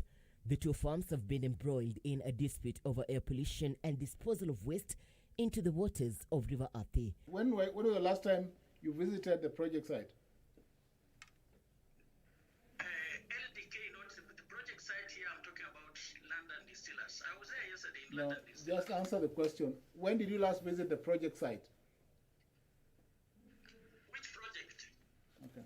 LDK had sued the National Environment Management Authority for licensing the Chinese investors project. The National Environment and Management Authority is blaming London Distillers Kenya for pollution affecting housing units in Athi River. While appearing before the National Environment Tribunal, the authority said discharge from LDK has affected the construction of more than 600 housing units, accumulating to loss of billions for investors in the area. The National Environment Tribunal will determine the direction Edmund Property Limited will take in completion of its housing units in Machakos County. NEMA says it followed the due process and considered both supportive and defending opinion in establishing pollution in the area. LDK wants the Edmund project delayed until the row is resolved. Irene Mchuma Odim, Channel 1. The National Authority for the Campaign Against Drug Abuse, NACADA, has issued a stern warning to the general public as well as liquor outlets against flouting government guidelines on curbing the spread of COVID-19. During the commemoration of the International Day Against Drug Abuse and Illicit Trafficking, NACADA Board Chair Professor Mabel Imbuga raised the alarm over increased cases of drinking parties in homes in the presence of children, as well as an upsurge in online sale of liquor, which exposes young persons to risk of alcohol abuse. Kenyans may need to review their alcohol drinking behavior amid the closure of liquor premises across the country. National Authority for the Campaign Against Drug Abuse, NACADA, says individuals, especially parents who drink from home, expose underage children to the risk of drug abuse.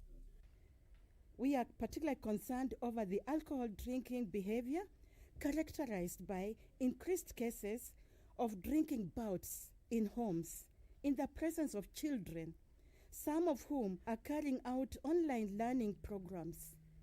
Home is where the children are. Home is where children are learning. When you convert homes to bars, you are undermining the serene environment required for learning. NACADA Board Chair Professor Mabel Imbuga and NACADA Chief Executive Officer Victor Okioma also raised concern over the upsurge of online sale of alcohol. Online sales of alcohol has also shot up. And our concern is that when you find online sale of alcohol, my daughter who is 12 years can go to Uhuru Park and a motorbike will deliver alcohol. How do you guard against underage drinking? That's where the challenge is. NACADA has also put on the spot individuals who lock themselves inside bars in violation of government guidelines on containing the spread of COVID-19. The authority maintains it will pull all stops to discourage reckless behavior as the country battles to manage the global health crisis. And wish to strongly warn those that are perpetuating such crimes that the law will catch up with them. They spoke during celebrations to commemorate the International Day Against Drug Abuse and Illicit Trafficking, where winners of a countrywide national art and essay competition were feted. Kamche Menza for Channel 1 News. The national government has begun the construction of 2-foot bridges at a cost of 235 million shillings in Magarini to replace the ones swept away by floods. Local leaders say the bridges will help hundreds of residents who cross the crocodile and hippo-infested River Sabaki daily to operate safely and also boost the economy.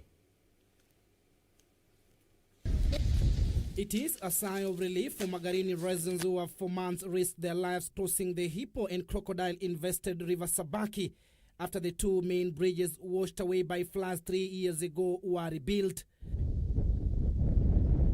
The government moved in to reconstruct the Bombi Kisiki footbridge and Shakahola Hawe Wanje bridge at a cost of 235 million shillings. Mara nyingine ninavyojua kwamba mto huu pia huwa uko na mamba na tushapoteza maisha ya watu kupitia kwa wanyama hawa mamba.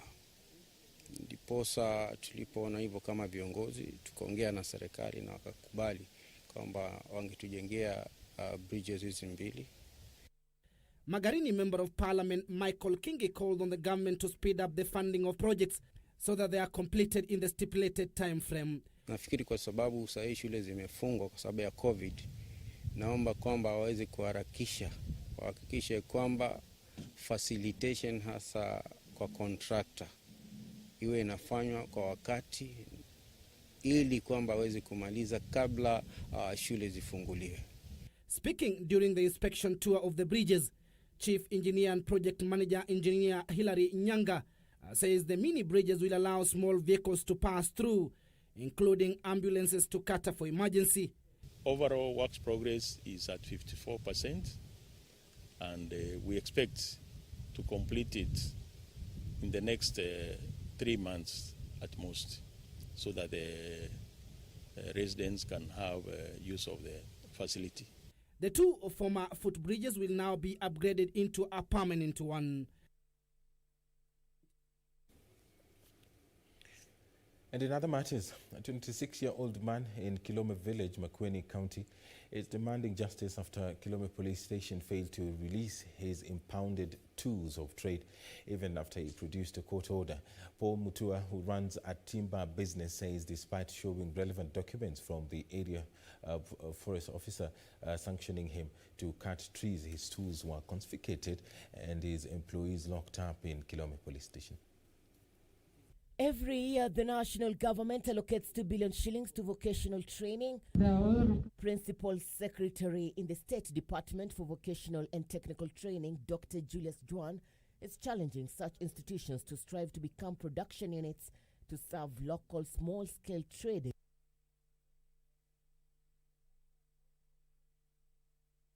To apologize for that, and that story that just ran is that the national government intends to equip technical and vocational training institutes to address the unemployment rate in the country. Speaking in Moiben, the Principal Secretary in the State Department for Vocational and Technical Training, Dr. Julius Juan, said the move will enable young people acquire skills to navigate their livelihoods. Here, the national government allocates 2 billion shillings to vocational training. Principal Secretary in the State Department for Vocational and Technical Training, Dr. Julius Juan, is challenging such institutions to strive to become production units to serve local small-scale traders and small and medium enterprises. Even on the money that is allocated to the county, because other county have their own education budget. Education budget, ECD, Vocational Center, there is an additional 2 billion shillings that is distributed to all the counties. John says the youth should rise up, make use of available opportunities at the institutions to build livelihood skills. Every learner who comes to this institution will get 30,000 shillings from the government, paid as fees per year for their learning. On top of that, they will apply to Higher Education Loans Board and get another 40,000. The PS said the government is pumping so much resources in developing skills of young people who will steer the engine of the country's economy.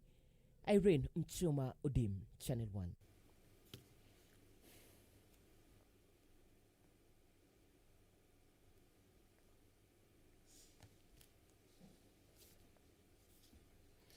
And further afield, the Democratic Republic of Congo has announced that the battle against the world's second deadliest Ebola outbreak is officially over.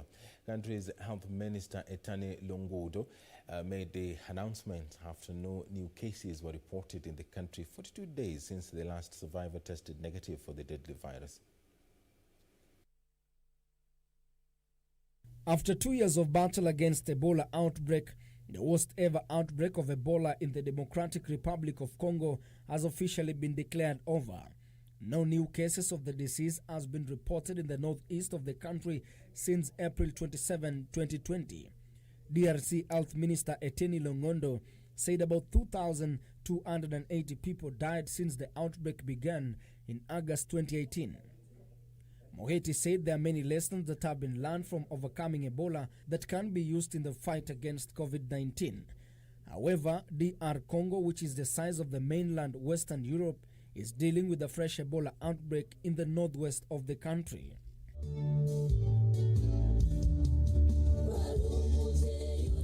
And former Burundi President Pierre Nkurunziza, who died almost 2 weeks ago of cardiac arrest, will be buried today in the capital Gitega.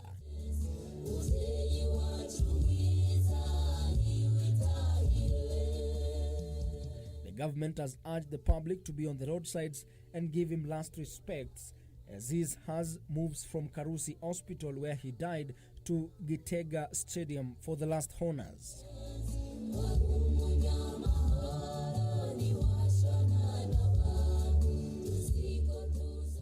Elsewhere, Senegal has allowed students sitting the national exams back in schools, but under strict guidelines that include hand washing, keeping social distance, temperature checks, and wearing face masks. It has taken 2 weeks of preparation for schools to reopen, including cleaning and disinfection of classrooms. Learning days will last for 6 hours, ending at 3 p.m. local time. School lunches have been cancelled, with the sale of food in and around schools also banned. Finally, in Indonesia, at least 94 refugees have been rescued in the province of Aceh after spending weeks at sea. They include at least 30 young children who appear to be unaccompanied. It was initially unclear if the group would be allowed to disembark, but locals took matters into their own hands and carried the survivors to safety. Ben Chumba, reporting for Channel 1 News.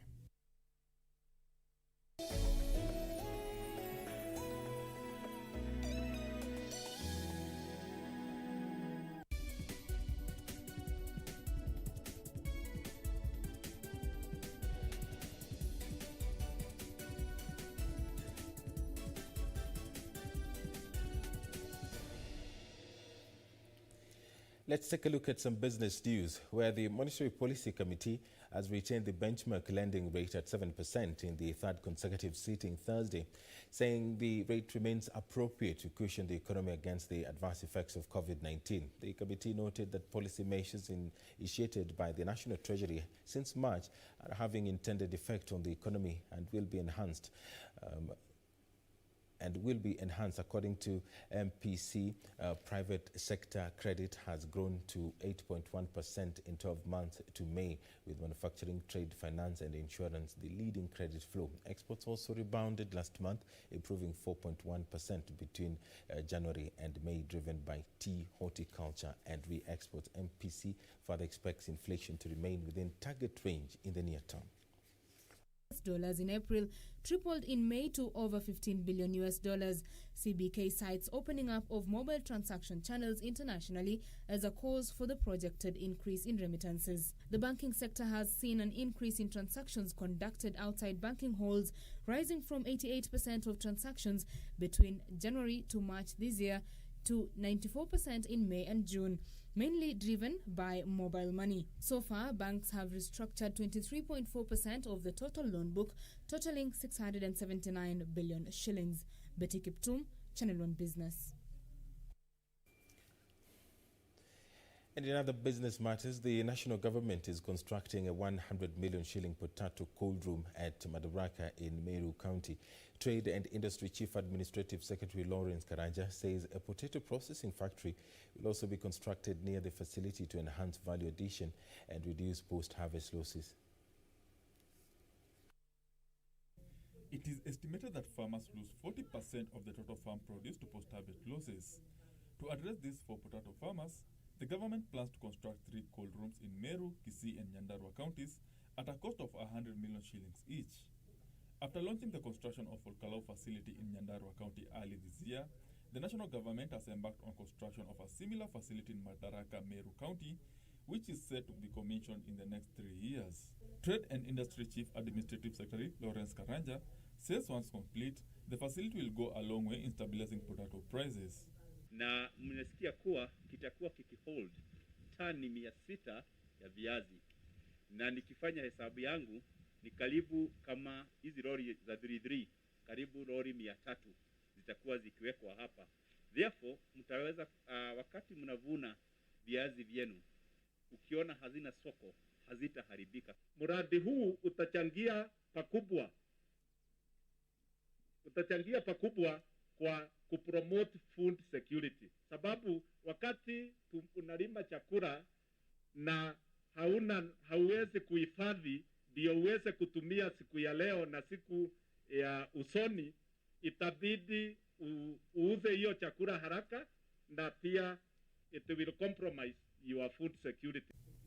A potato processing plant will also be constructed to incorporate value addition and help minimize post-harvest losses. Huwezi ukatengeneza kiwanda za kutengeneza viazi kabla una store, such that you can run for a number of months. Hata wakati hamjapanda, wakati viazi iko chini haijakuwa, mko na ingine inatoka kwa store inafanyiwa processing.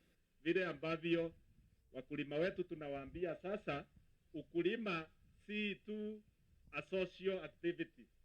Ukulima should be done as an enterprise. Potato traders and farmers have been advised to comply to the packaging regulations of not more than a 50-kilo bag.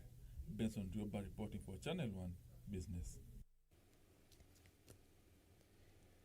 And to business news making headlines globally, various cities in Spain, including the capital city Madrid, have reopened their borders to international tourists after being under one of Europe's toughest lockdowns for the past 3 months to contain the spread of COVID-19 pandemic. Spain, which is the second most visited country in the world, is desperate to reactivate the tourism sector. Here are details of this and other stories in our international business news roundup.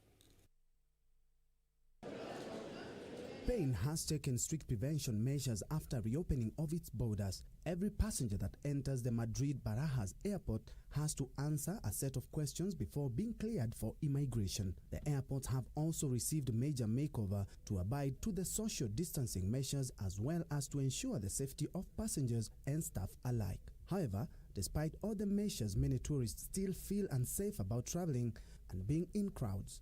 Spain attracts more than 80 million tourists a year, providing more than 12% of the country's GDP, and reopening up the borders at such a time right before the summer season is seen as crucial to the Spanish economy. Meanwhile, an updated edition of the report on global trade data and outlook issued by the World Trade Organization shows a 3% decline of the global merchandise trade in the first quarter of this year. The new version of the report predicts that the decline will reach 18.5% in the second quarter. But it also says, thanks to the swift response by all governments, the global trade volume in 2020 is likely to avoid the previously anticipated worst situation of annual global trade shrinking by 32%. Finally, eco-friendly farms in the United Arab Emirates are playing an important and innovative role in stabilizing the domestic food supply after import restrictions have created a demand for local products. As a country in the desert, the UAE's supply of agricultural products largely depends on imports. In recent years, the UAE's government has increased input and support for agricultural innovation, which brought a boom for organic farms. According to local media, about 16% of fruits and vegetables in supermarkets across the UAE are from local green farms, and the number of various products exceed 100. Data shows that compared with the same period last year, the sales volume of local agricultural products has increased by 60%.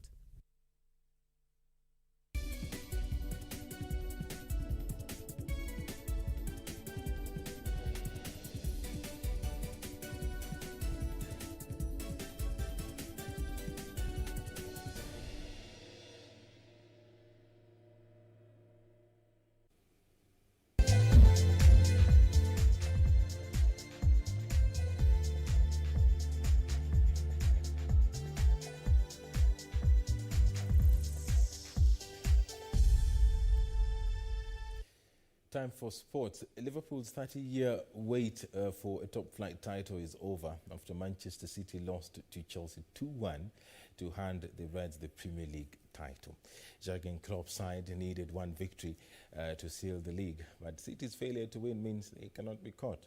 It is Liverpool's 19th top-flight title and their first since 1989-1990 season, despite being urged to stay home by the city's Metro Mayor because of coronavirus. Thousands of fans gathered at the Anfield to celebrate. Many of the supporters who congregated at the club's ground wore face masks and some lit flares. Kevin De Bruyne's brilliant second-half free kick cancelled out Christian Pulisic's breakaway goal for Chelsea, but Liverpool's title was confirmed with 12 minutes left when Fernandinho was sent off for handball on the line and Willian dispatched the resulting penalty.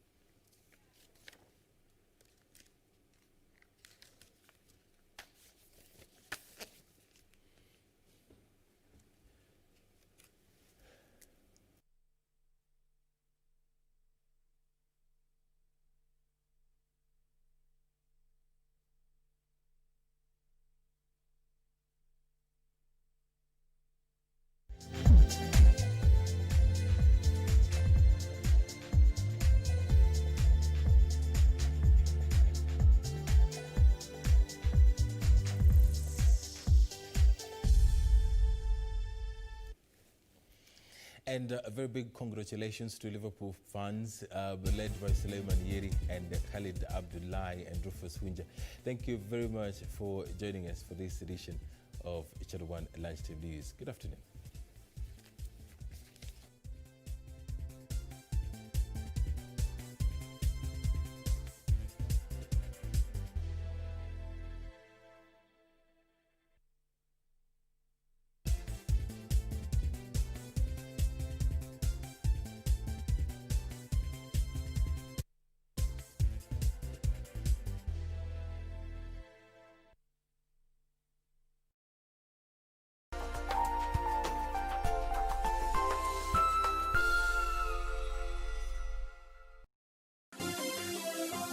Vera Beauty College.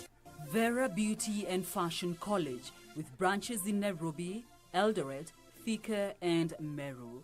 Did you know that we are a TVET-approved institution? We offer courses in fashion design, interior design in soft furnishing, event decoration, flower arrangement, event planning, hairdressing, barbering and dreadlocks, beauty therapy, makeup, nail technology, spa massages, teaching skills, TOT, solo business management, and many more.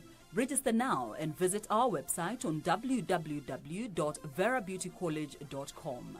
You can also call on 0725 923 550 Nairobi branch, 0728 087 689 Eldoret branch, 0722 22 7428 Thika branch, 0725 000 706 Meru branch. Vera Beauty and Fashion College, a TVET approved institution.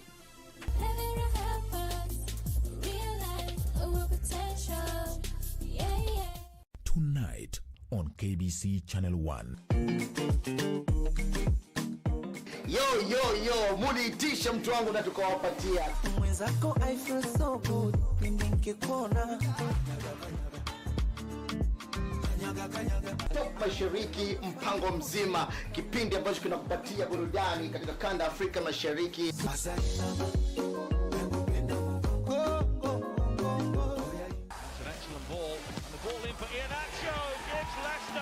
As Newcastle host holders Manchester City at 8:30 p.m. So Maximan, Lazzaro's in the middle, it's gone in off him, I think. It's 3-0 Newcastle. Mendy, Aguero short, and it's going to go in.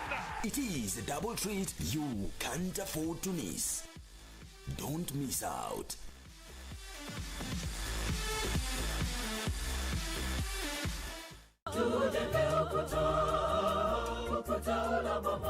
Chini naye adui, kwani ndiyo maagizo nazo sheria za Mungu Baba. Sabato ndiyo muhuri, zaka na sadaka mali yake.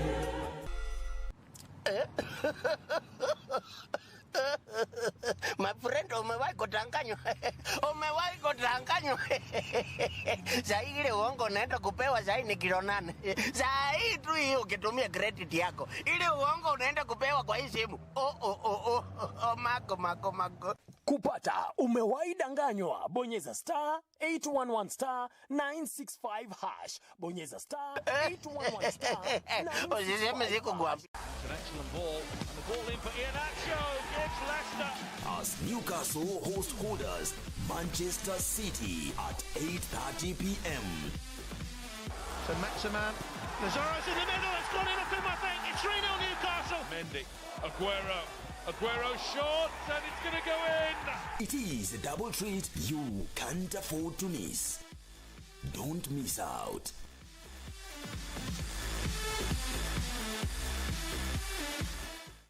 Miss, I've been asking about Flight 648 from Paris, but no one is saying anything. Is something wrong? A tragedy changed everything. It's the plane. They're not coming. What are you talking about? What do you mean they're not coming? I won't leave you. Why did they have to die, Juana? Tell me why. A last will is going to transform their lives. It's Juana Lopez Ortiz. Me? You have to get that woman out of here. Only heaven knows what kind of trick she used to get your father to leave her the insurance. And the person she least expected will come to her door. Ah!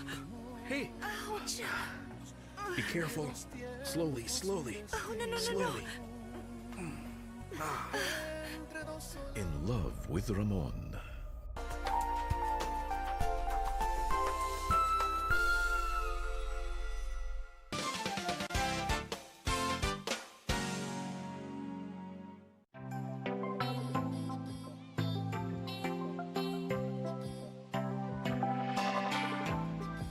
My name is Eric Sticky Mureithi, and I'm an artist, and this is my solo exhibition. I've been working professionally for the last 5 years, and I'm feeling like this is a bold new step to getting my art outside the studio to the outside world, to more clients and all that. Becoming jobless inspired me a lot, because I figured if I can do something and just make a few coins of it, then perhaps if I become more aggressive, I'll be able to make a living of it. So I became an artist and met an artist called Patrick Mukabi from the Go Down Art Center, who fortunately became my mentor, and he's still my mentor now. So I'd say it's been a heck of a journey. I was born an artist, but I think I was more aggressive and really wanted this thing, because I've been drawing ever since I started learning how to write and how to hold a pencil. So yeah,